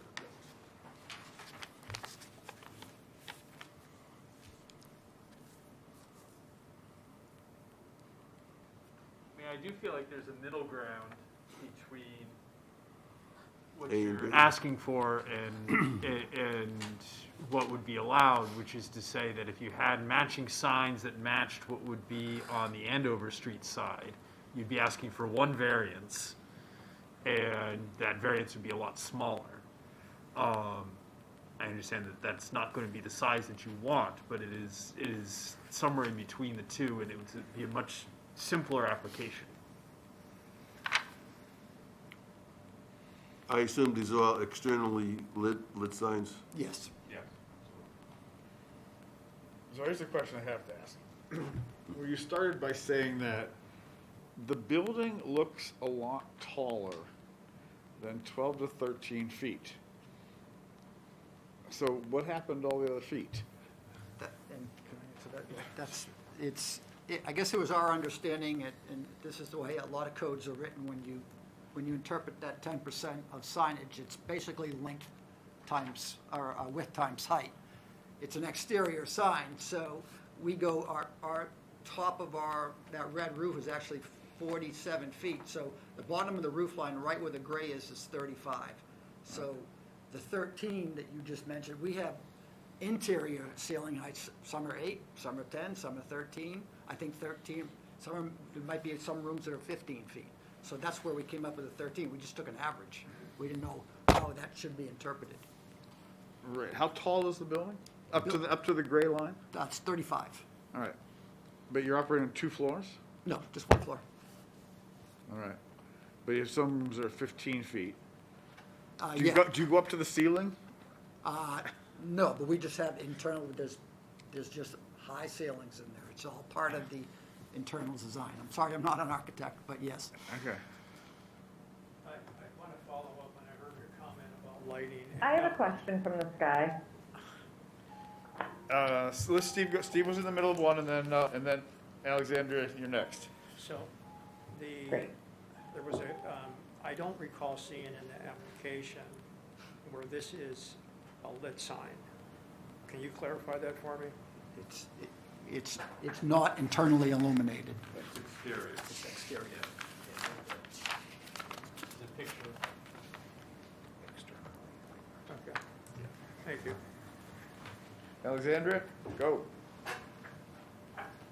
So a question, are you guys at any point in time looking to put signage that's closer to the road? Like, at one point, when Ethan Allen was there, they had a sign that was closer to the road. Are you guys planning on doing anything like that? We're not as an individual tenant, no. I don't know if the site plan shows. I asked the question because you're raising the issue of people are frantic, you have a child in the backseat crying, I have a 2 and a 5-year-old, I can completely relate to that. So there's such this importance of this big, huge sign. But it doesn't seem like you guys are, obviously, like you just said, putting anything closer to the street that would almost be like a, hey, we're right here. And I can't 100% picture it in my head right now, but I feel like part of the Bertucci's building kind of gets in the way of your building. Correct. So if you're coming from 495, which is what you said most of your clientele would be coming from, with a nail in their hand and a kid in the backseat crying, you're basing all of it on this sign that you're saying is so important, but not putting anything next to the street. There are signs with all three businesses on them, 10 feet from the road, at both entrances, so there are, yep. There's two. Is them here in the plan? Yep. Right here? Yep. Here? Yep, exactly. And those signs might have this business on Yeah, they have three businesses. They'll have Chase Bank, Starbucks, and Urgent Care. Okay. Was that in the planning board decision, or? Didn't have to be. It's in the original plans.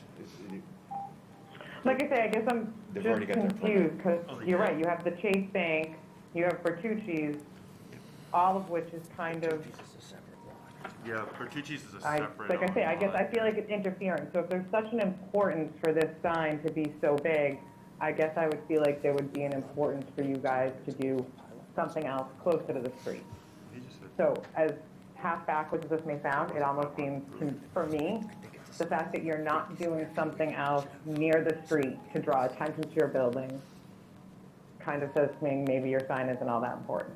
Well, it sounded like Mr. Hutchins was saying there would be a sign for it, right? On There's the a street. sign on the two entrances on their property. It's not, they proposed another one being on Bertucci's, but they withdrawn that one so they could be on their own lot. Okay, There but is yeah, two so there'll be directional those signs. two signs on the lot of these three facilities, the urgent care, the Starbucks, and the Chase. Yes.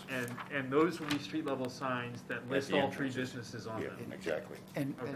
I apologize, the square footage of those is pretty small when you look at Sure, three panels. Sure, I just want to establish that there will be signs that would Right. have your guys' Right. information there. as part Absolutely, of it. and we've learned that we get more from basically consumer and patient surveys, we get more from the building sign than, I mean, if we could have a big 100-square-foot pylon sign, we'd love it, but it's just not allowed, so. Sure.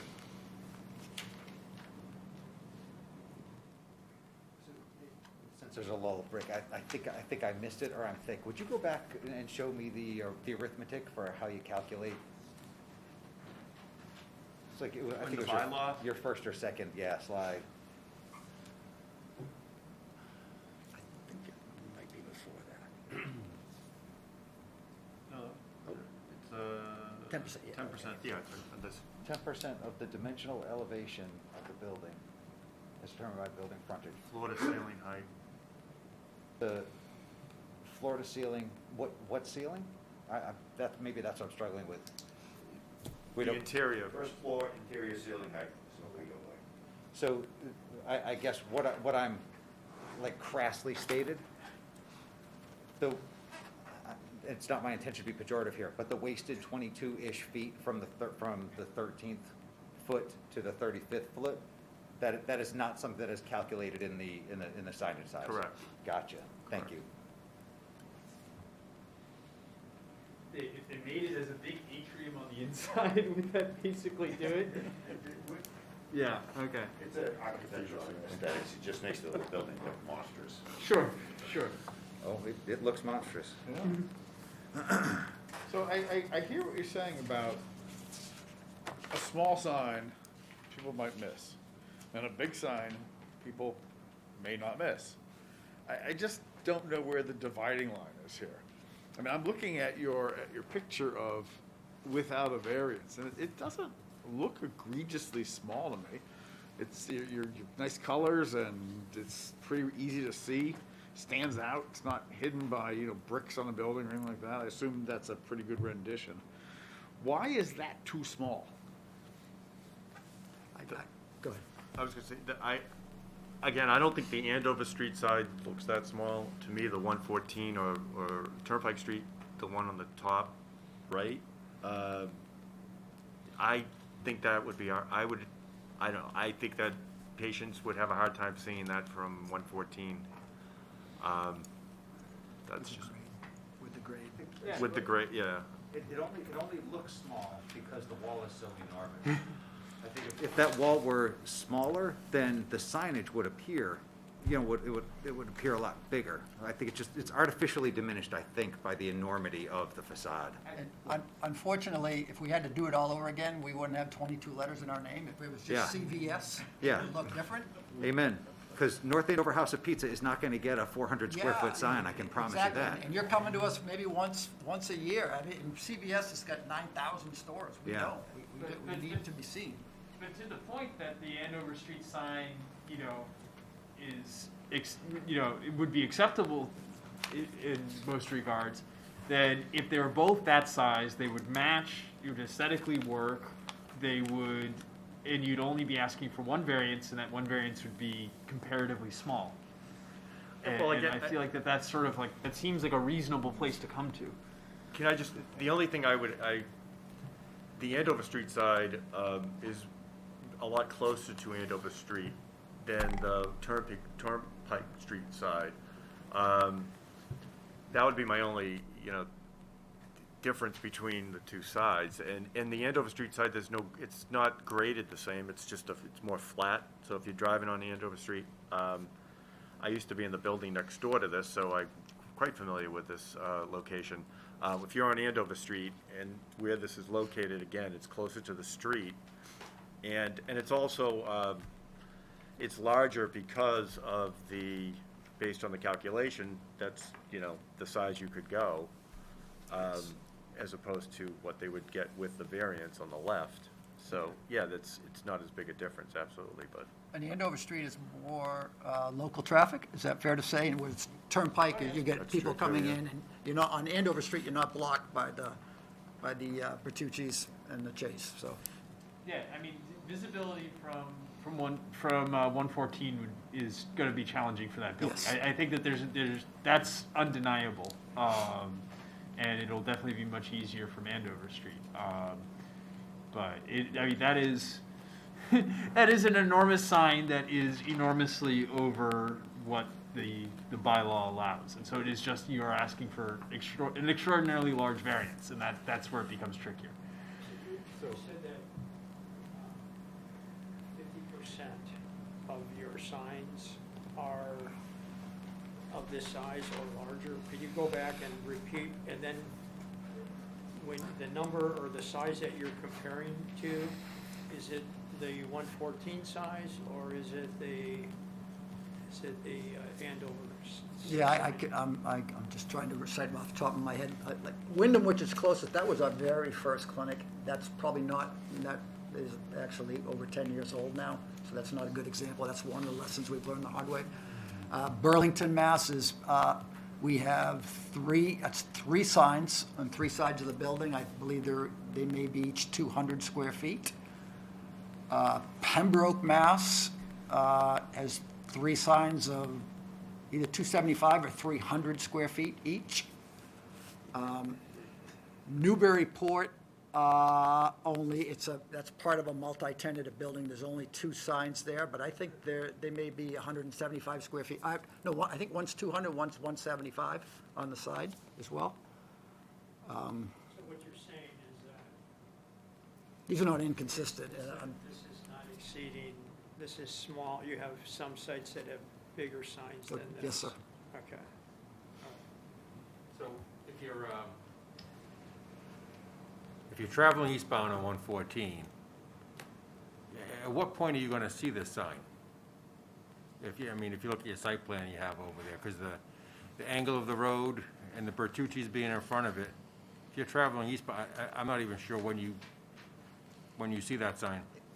it's not easy, especially So I with the don't know Chase what the Bank. size is gonna do. Yeah, I mean, And the that's. grade, that's and where I was the going, Chase right? Bank being right there as well, and the new construction. Past the Chase. There's Yeah, real- Chase you're gonna be and past it. Bertucci's. Yeah.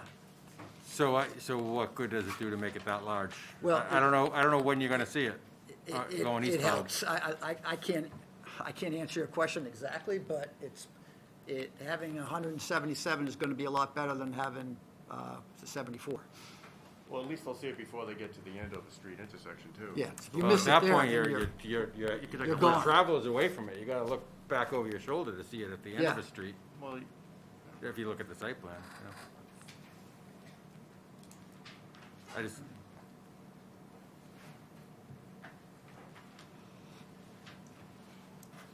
If I was the other urgent care place over in Burton's Plaza, would I now have to worry about a competitive issue with, you guys are much more noticeable than they are set back in a plaza with a smaller sign? I can't speak for them, I sir. can't. They've already called me. And what was They the, want a bigger sign. okay, They want a bigger sign? yeah, because of this? Plaza. Because of So this. they want to be competing with this guy. Yep, exactly. Yeah, I mean, that would be my worry, and I appreciate you can't speak for them, but that'd be my worry is that, you know. Arm trees. Yeah, yeah, and then, you know, other things that are a little more snarky, but, you know, I mean, you say Starbucks 3 times a day, there are times when I have an urgent need for a cup of coffee, all right? So I want to be able to see Starbucks too. But yeah, that would concern me that we would make that kind of exception for you, and then we've disadvantaged another urgent care center. I can't speak for it. I mean, know. Yeah, and that's a different animal. It's in a shopping, it's in a center. Again, it's a different part of the bylaw, as Paul has already mentioned.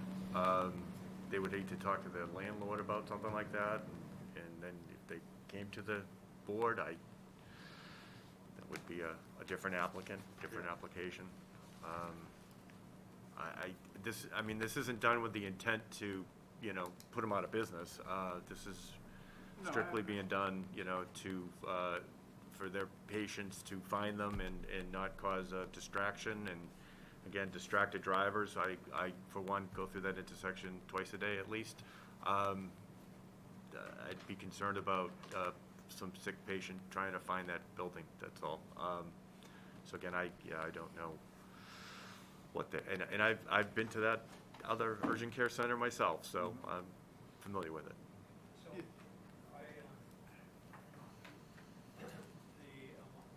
the variant, or the relief, 102 square feet, that you're looking for. And that number, of course, exceeds what is in the bylaws at 75.4. Okay, so now, what is your hardship that is saying that we should move from 75.4 to, 177? So put it into hardship for me so I can empathize with you. Yeah, I know, and it's interesting when we talk about hardship, because, we're dealing with a typical variant. You're talking about the soil shape and topography. I mean, in this case, I would say the topography and the shape of the lot, where the building is located on the lot, creates the need for the variance. I know it's not the typical variance where you're talking about, like your last applicant, with that type of variance. Again, the soil shape and topography, we're not, the hardship is that, which doesn't go by the Mass General laws, but, the hardship is, we want to make sure patients find the facility, again, safely. That some of them will be under a lot of stress. And as you said, could be a parent driving a sick kid to try to find this place. Again, that doesn't go to your typical Mass General Law soil shape and topography, but it is a unique lot. It was subdivided from the Bertucci's lot, and it does rise up a little. And it is behind, the way it's situated, it is behind Bertucci, so the shape of it, you could tie it to that, I would think. Attorney Barry, do you feel that, well, I feel that you could have created your own hardship with this by having Can't hear you, Ellen. I'm sorry, what was that? We couldn't hear you. Oh, you can't hear me? Okay. Now we can hear you. Okay, I'm sure you can hear me now. Did you create your own hardship by having the whole facade of that building so big that you have to have this huge sign? I mean, I feel like you're coming here after the fact, like, oh, we planned this sign, we planned our building to have this big of a side, to have a sign. I understand your question. I guess as we, and perhaps mistakenly read the ordinance, we didn't think we would need a variance because we were measuring, it was an exterior sign, so we would measure exterior height. That's why we're showing up now. You didn't realize that you needed a variance for 2 signs as well? No, we don't need a variance for 2 signs. We would need a variance if we needed more than 2 signs. Where we were, I guess, in the wrong where we misread the ordinance, we are thinking that it would be since it's an exterior sign, it would be the exterior height of the building rather than the interior, as a building inspector is. Yeah, Ellen, they thought that, again, it was an exterior sign, you would measure from the outside. They didn't realize, as a lot of other communities measure from the outside. It wasn't until they went to Paul and found out that in North Andover, we measure from the ceiling height of the interior for an exterior sign. So that's where the conspiracy theorist in me comes alive, which is that you built this building in order to accommodate an enormous sign. So you oversized the building in order to get an oversized sign. That would be my conclusion, because to me, there is 0 reason to build those 22 extra feet on the front of the building, or on all 4 sides of the building. If you're only using the first floor, why does this building go up 40-something feet? And look, that's not a judgment right now. That's just a suggestion, oh, now I get it. You built a big building in order to do the math to get a big sign. And when the big building doesn't work to get a big sign, that's when we need a variance. So it's clicking for me now. Yeah, I'm sorry, Don Bornstein from my office. So Don Bornstein, it's been a long time since I've been live in front of the North Andover zoning board, and I'm glad to be here. I'll just chime in on that one point because I do a lot of commercial land use permitting. I mean, buildings like this with the gabled roof, with the peaked roof, with the different architectural elements, that's not only what's popular with developers of these sites and users of these sites, but most municipalities require it. If you drive down Route 28 in North Reading requires gables on all those buildings. You'll see Wendy's has a gable. All the they have a self-storage place that has gables on it, and those gables are the so-called dead space. But it's mostly to provide architectural interest to these buildings. If these buildings were built solely around their interior function, you would have a strip center that looked like a 1970s strip mall that were. These buildings would all be 14 feet tall. There'd be no interest to them. They'd all look like self-storage buildings that you see on back roads. So it's not gamesmanship to try and get a bigger sign. It's actually to have a more attractive streetscape for the communities that these buildings reside in. Can I just add to that? I recall Boston Hill, that building came to the board for a variance just for that particular reason. If I recall, the planning board, it was going to be a flat roof. The planning board had requested or suggested a gambrel roof like that, and I remember they came to the zoning board, and a variance was granted just for the architectural part of that building. With respect, sir, had we known early on that we would have needed relief, we would have come in a long time ago before the building was built. Sure, understood. So there's a lot to take on faith, and so I don't interpret this the wrong way. I mean, I wouldn't want to be responsible for the guy with the nail in his hand having to drive down to Friendly Toast, right, and turn around and come back, or the screaming kid. But do you have empirical data that says that if you put the sign at the at the size that is required by the zoning law, that people actually would miss it. I mean, you say, you know, obviously bigger is better for this thing, but that doesn't mean that smaller doesn't work. Right? So do you have the evidence that said people in distress just aren't going to see this? And So I'm not sure I could give you tangible numbers. I just tell you what we've learned over time. You know, this is the way I see it. Somebody's coming down 114. Right. They hit the lights, someone's screaming, they go past this place, they take a left at the Burtons, and they lose a customer. Right, because it's easier to turn into Burtons with the light, right? Coming from Middleton, yeah. Right, if you're coming down, Yeah. okay, if you're coming down 114, okay, with Merrimack College on the left, you hit the lights, you miss this, okay, you don't see it, you go up to the next light, you take a left, and you're in Burns Plaza, and bingo, okay, you're there. But Al, in the same sense, you're gonna have people coming off 195 if they wanna go into the, they're gonna go past the other one to Yeah, get to the. but if they're coming up from 495, they take a right, it's even easier to get into No, but I mean, Burton's. they could stop at the other one near Burton's if they want to, if they're coming, Right, they're it's gonna hit easier. that one first. Right. We don't, good points. We're not affiliated with any hospitals. We partner directly with the insurance companies. And as a result, as crazy as it sounds, people will actually call their insurance company to see if they have coverage first, and the insurance company will say, yes, go to Convenient MD at this address. So even though one would think that they would actually, here's an urgent care right here, they're actually directed to come to us. with a nail in their hand.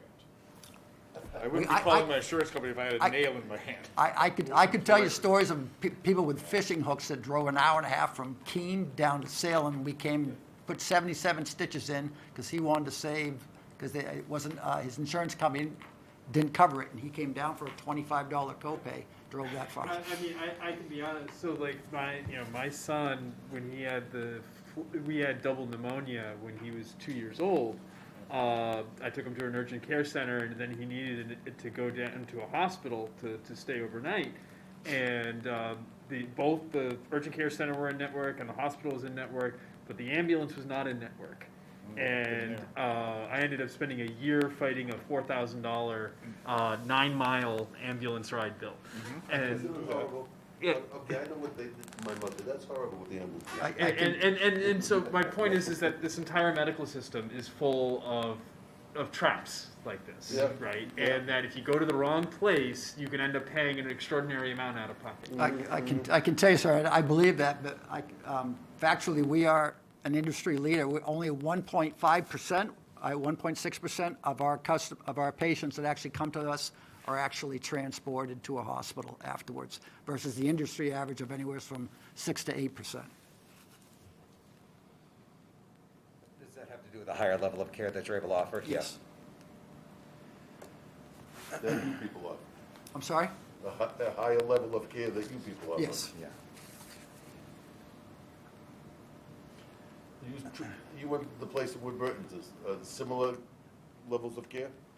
Out of They're curiosity? small units, they don't have as many exam rooms, and I don't believe they're licensed to actually operate the same equipment, and again, I don't want to speak out of turn. No, just a curiosity Yeah. question, that's all. I went there for a flu shot, so I don't know what else to do. Ear infections and sprained ankles, we've been there.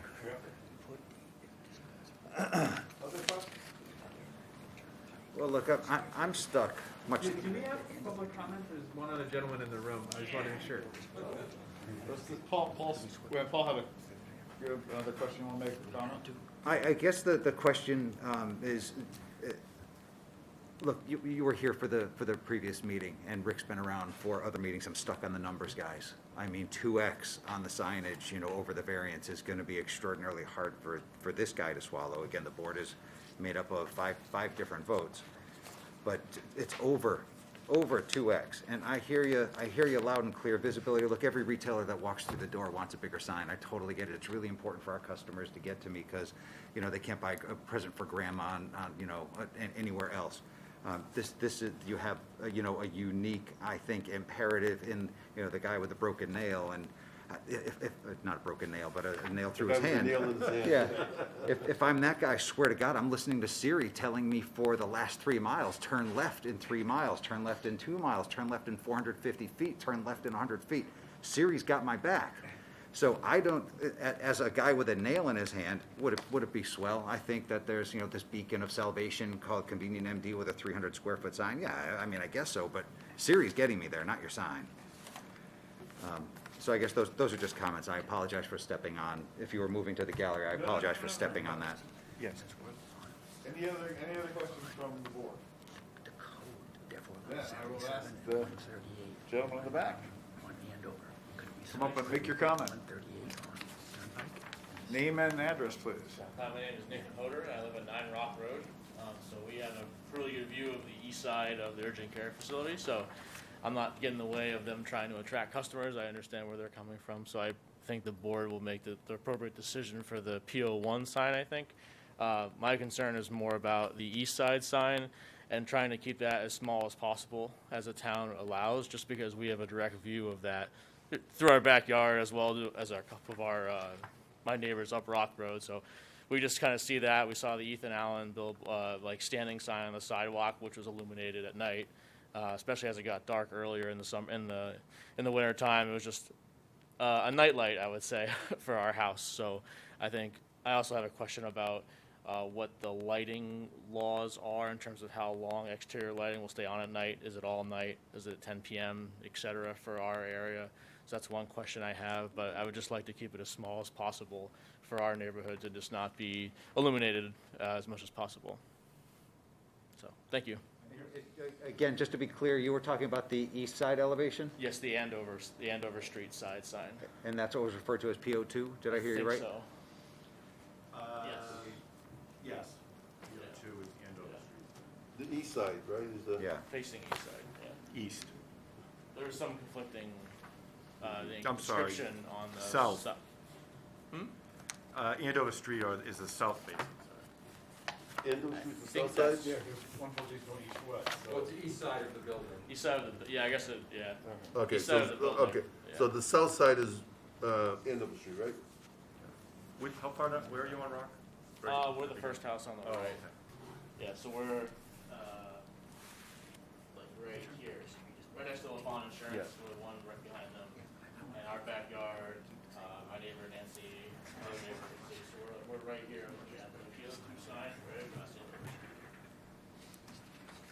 So just so I can mark my exhibits, Rick, can we be crystal clear? I want to put POs Right. on, I want to put POs on this. Tell me how to do that.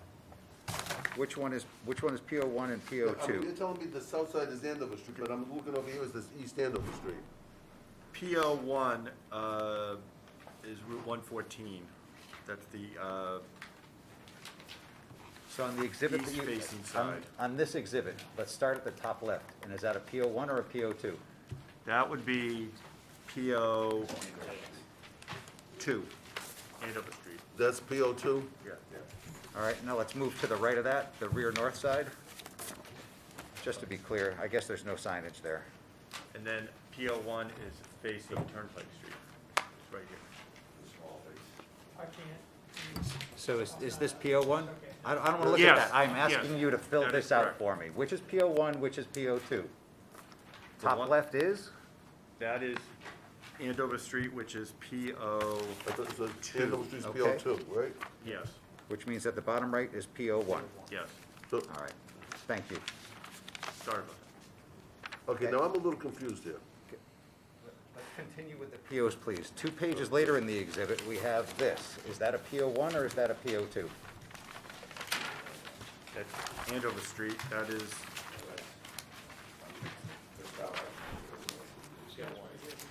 Turnpike Street, I'm sorry. Is that a PO1? Yes. I want to hear the applicant say that. Is Yes. that's PO1? All right, thank you. That's Which means page that- 150, right? Which means that the next page, page 02, is that a PO1 or a PO2? Can you hold it up, Paul?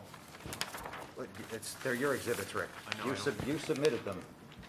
It's Andover Street, so that's PO2. PO2. Right, The right. address is Andover Street. Yeah. Are you all set? I am, thank you, Alan. Okay, the house on the far left, the top left, says right east side elevation, Andover Street with PO2. So Andover Street to me is 125, right? Correct. Okay, so let's go to the diagonally across where PO1 is going. You say that's on Andover Street too? No. PO1 is facing Turnpike Street. That's facing 114. Yes. I know, I agree, Alan, it's confusing here, so that's facing 114. So so it's kind of like a side view, Correct. correct? But it's kind of like you're looking at Bertucci's? Yes. Yep. Mhm. Yep. Exactly. Here- The Starbucks is Yeah, next to okay. it. There's Yeah. the Bertucci's in the way. Yeah, Here's the I saw, PO1, yeah. Bertucci's in the way. Yeah, because Bertucci's would be in the way of the sign, right? Correct. Yeah, I get it. Now, he asked an interesting question. Now, you said you're only open till 8 PM, right? From 8 to 8? That's the last, we won't accept cases after 8 PM, no. Okay. If somebody comes in, we're not gonna throw them out at 8:01. I understand. Okay, so do the lights go off at 9 o'clock? More often than not, they do. Sometimes employees will, if somebody has a very. Yeah, but they're not gonna be on at 10, 11 o'clock. The latest anyone's out here is maybe 9:45 or so. Yeah, so 8, 9 o'clock, whenever the last person leaves. So at 10 o'clock, we'll say the lights are off. And I'm referring to the exterior, the Yeah, yeah, uplighting yeah, on yeah, the sign. yeah, right, Okay. right. Building, yes, but I'm sure. So when he looks out his yard at midnight, it's dark. And the street sign, the street signs for the building will not be internally illuminated as they were before, right? Because that's not permitted in our town, so you have to be here for that too. Correct. So everything will be externally illuminated, so it will not be a nightlight in the same way. Did I understand that the light illuminating the sign is turned off when the shop is closed? Yes. Okay, so that's, for this neighbor, it'll be dark. His face is Andover Street. Okay. Cool, thank you. So Rick, just out of curiosity, what elevation faces the McGarry building?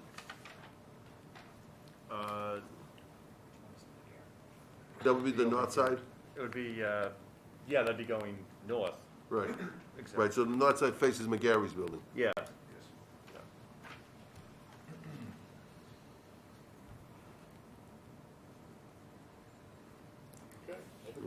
Okay.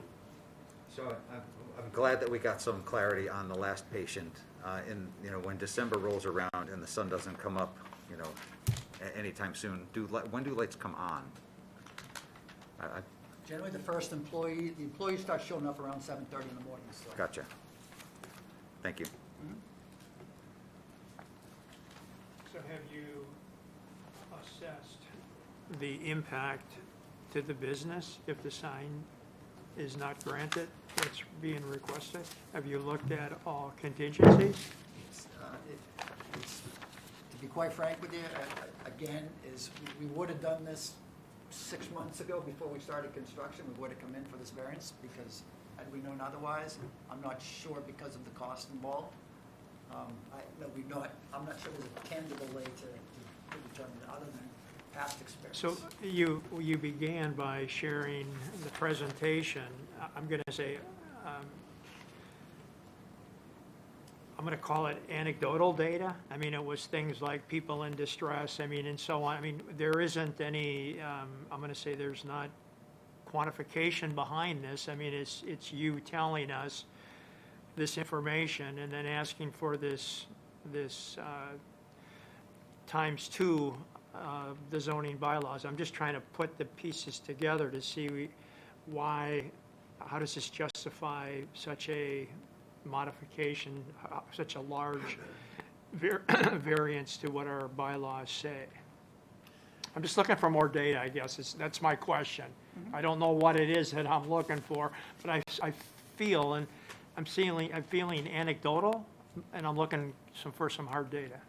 I mean, it was from experience that the company has experienced over the years of building these facilities and dealing with the public and patients. did you want to? I can tell you, there's a very strong concern about lack of visibility as it presently stands. I mean, again, that's our own fault for misinterpreting the code, the ordinance. I'm not sure we would have, and don't take this wrong, I'm not sure we would have gone forward had I known this was going to be the signage. I mean, it's not my decision, I'm just an employee, but it's a huge investment. It's in excess of $4 million. For these structures, and our staff is, they're not minimum wage employees, unfortunately. So it's hard to quantify, but what our volume will be, and these clinics generally take a while to mature to begin with, and COVID has thrown everything out askew to begin with. So if it's going to be a long time to ramp this up if we don't have a signage that, based upon past experience, that generally works for us. Are you set with him? If I Are you answer all the- set, Steve? Okay, because my question is this. On the top line here, where it says with variance, without variance, that would be looking at Bertucci's, correct? Yeah, yes. That would be behind Yep. Bertucci's, correct? That would be behind Bertucci's. Yes. So in all reality, if somebody going into the intersection, they're gonna see Bertucci's first. Okay, looking for pizza or whatever, before they see your sign. There's gonna be a mismatch of all kinds of jumbo mumbo. Okay, with Bertucci's, whatever sign that Bertucci's has, or whatever busyness. Okay, maybe that's the word I'm looking for, the busyness. So that's gonna be hard, in my opinion, to spot that sign, the one facing Bertucci's. I just see that being lost, because you're way off the road now, right? Because you're behind Bertucci's. It does slope up a little too, but. Yeah, you're right. I mean, the other sign is right on Andover Street, Right. so you can't miss that. Correct. Okay, but I see the top one is, you really need identification. Exactly. Okay, so in my opinion, the top one, I would be more prone to give to you because of the location of the sign with Bertucci's. Okay, but the other one, okay, I don't see where you need that much relief because you're right on Andover Street. We'd be fine with that. And then you would have one less variance that you're asking Right. Understand what I'm saying? It's because on Andover Street, you're gonna drive by, oh, shit, it's there. That is more of the concern, yeah, absolutely. Right. Right, and again, Andover Street's more local traffic. Even if you're coming from Haverhill, you're gonna probably come 495. I don't think you'd come up, if you're in a hurry to get there, you're not gonna take 125 the whole way. So I think that would be more local traffic. And that is more of the concern. The reason, and you can see it's not as big a difference on the Andover Street side. No, that's no big I know deal. it was really, for aesthetics too, to have a match, but if it's only the Turnpike Street side, I think we'd be okay with that. The Turnpike Street being the top one, Exactly, yes. the top one, the one that faces Bertucci's. Exactly, Okay, yes. just so we're on Behind the it same above, page, yeah, yep, right. behind Mhm. Bertucci's. Right, let me ask you a question. Whoa. For me, I'd go to the hospital before I go there. What's that? So, if that is the way that it goes, that the bigger sign goes on Turnpike Street to make the visibility better. They're overlooking Bertucci's. Yes, and the competition then says, now you've disadvantaged me, because they're gonna be easier to see than I am gonna be to see. Does that lead you to allow them a larger sign so that there's a? Where the place on Britain's is? Yeah. You know something? Until they mentioned it, I didn't even know there was an urgent care that's doing it. Well, you will when they get the big sign. Well, I never go there. They want to make sure you do. Okay, the only time I ever go there was to go to Chipotle. Okay, and I pull in and I go to the right.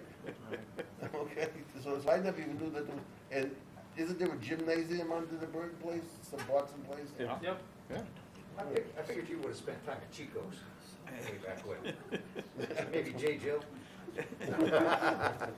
Anyway. Well, so I didn't even know there was a place there. Yeah. So I'm catching what you're throwing, Ron, and in formulating an approach is that none of our decisions are precedential. So there's nothing about what we do in one decision that forces us to do something in another decision. So to be, again, crassly, Just because we give CMD a bigger sign doesn't mean that AFC or AFC, I've forgotten already, AFC gets a bigger sign. We're not bound to that, because each of these applications are, they're different.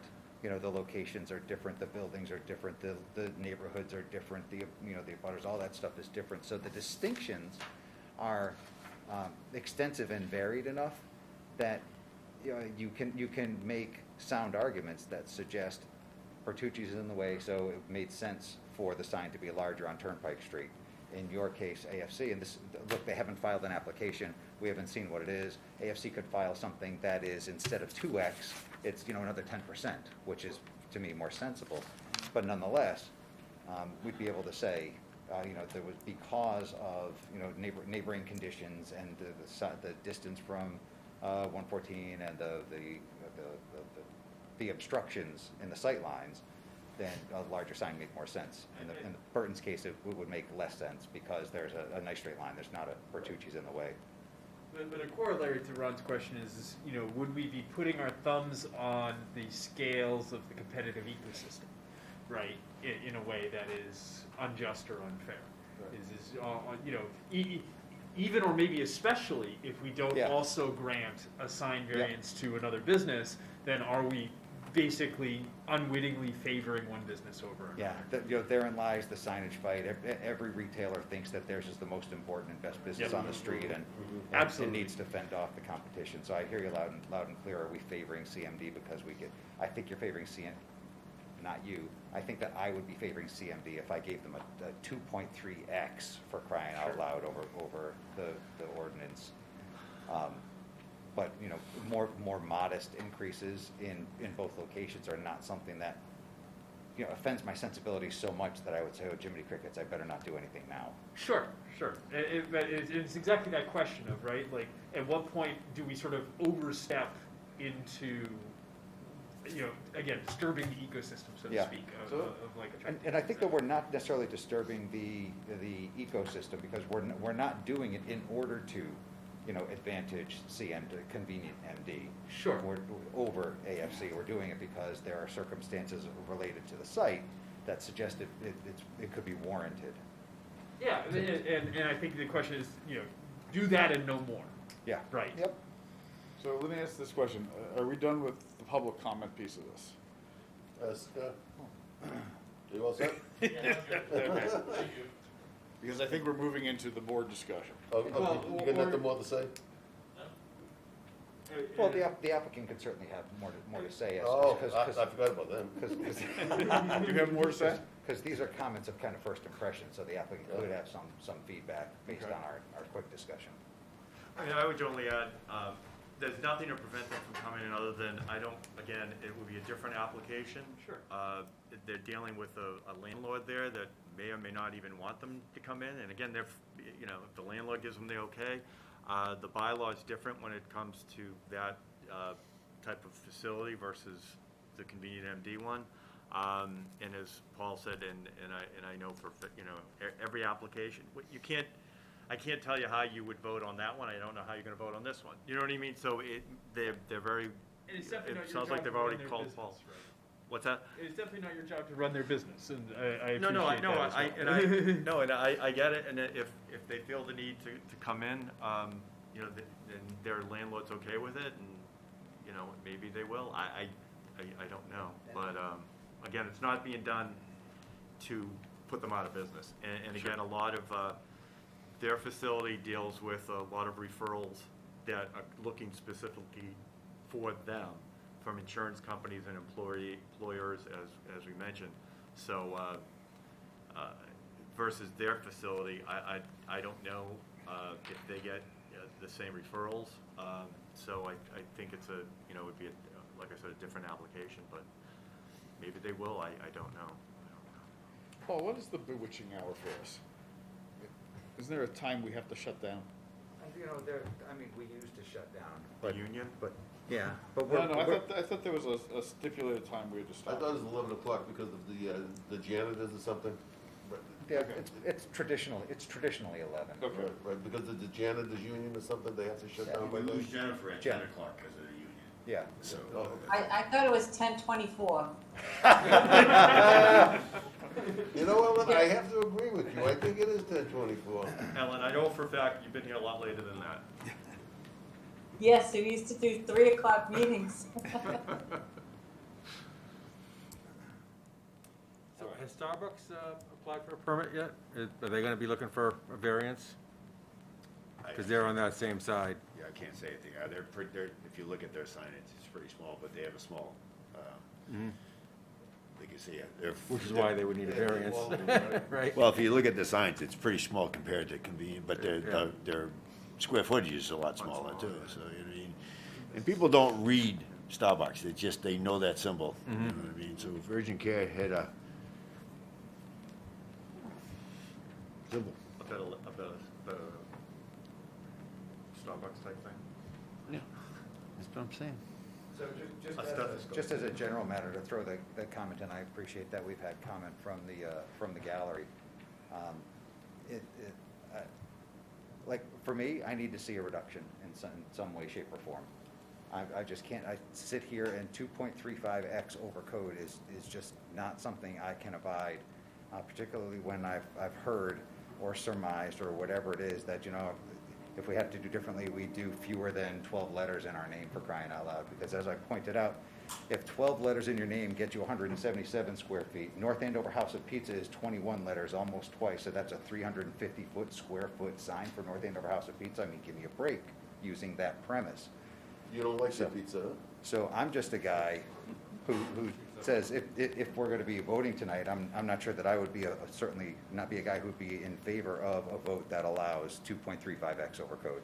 Well, let me ask you this question. 2 questions, all right? And this is where I'll draw on your experience.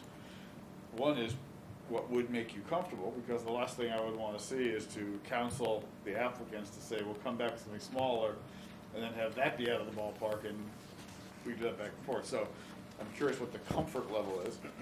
And the second thing is this 2 applications, because you're doing a variance on 2, and so you're going to do a variance on 1 and then on the other one, or are we coming back to do both?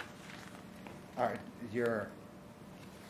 I think I misunderstood the second part. Is it 2 applications? It was probably because it wasn't clear. Well, the part 2 is because it's PO1 and PO2. It's 2 signs. Yeah. Right, okay. Are we voting on one and not the other? Yeah, because you could, if you say, I like this one because it's smaller, but I'm going to reject the other one because it's bigger. Yeah. So now the smaller one dies too.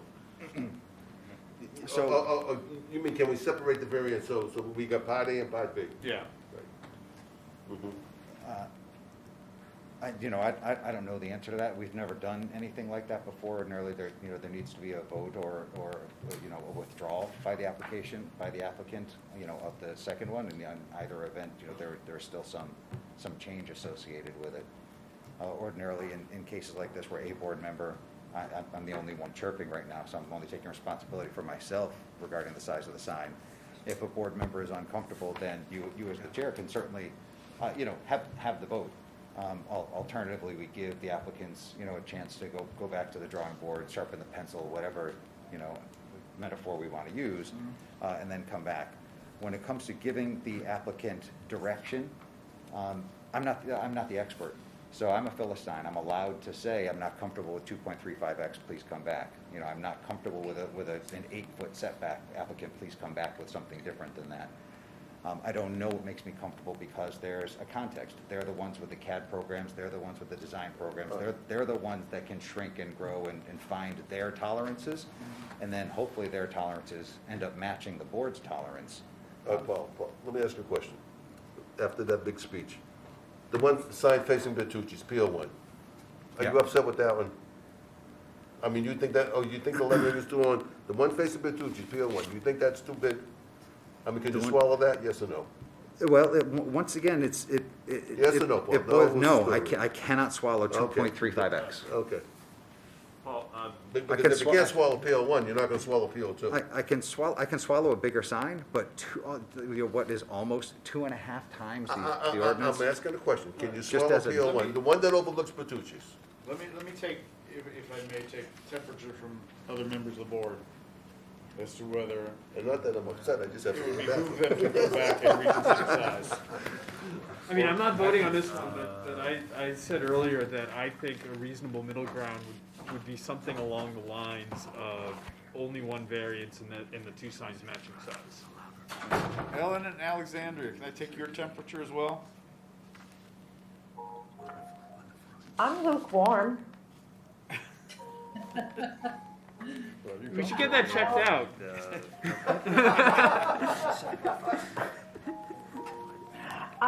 I mean, I would like to see if they can work some magic and shrink it down. I think it is, I agree with Paul, I think it's a big number to swallow. I think giving that opportunity is fair. In terms of Bertucci sign, I don't, I don't know. Ethan Allen sign was a good sign. I could have lived with that one if they made something.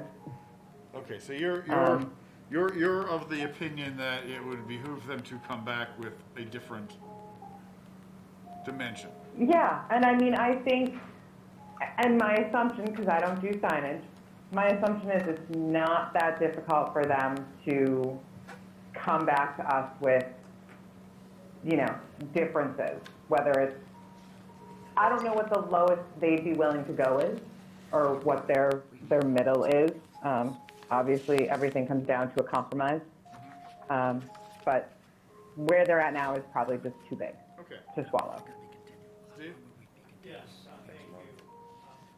I want to share a couple things. First of all, I don't, the other urgent care is not on, to me, is not a part of the discussion. In other words, this is a new business, and I separate the two. Okay, that's point one. And then point two is the relief that's being requested. I am not comfortable because there is not, I'm going to say, for me, substantiation as to why that's necessary. So I'm in a line with, I don't know what it should be, but I think that this needs to be readdressed. All right. So can I ask the applicants, Paul, correct me if I'm doing this incorrectly. Ask the applicants if they are willing to come back to a subsequent meeting in March.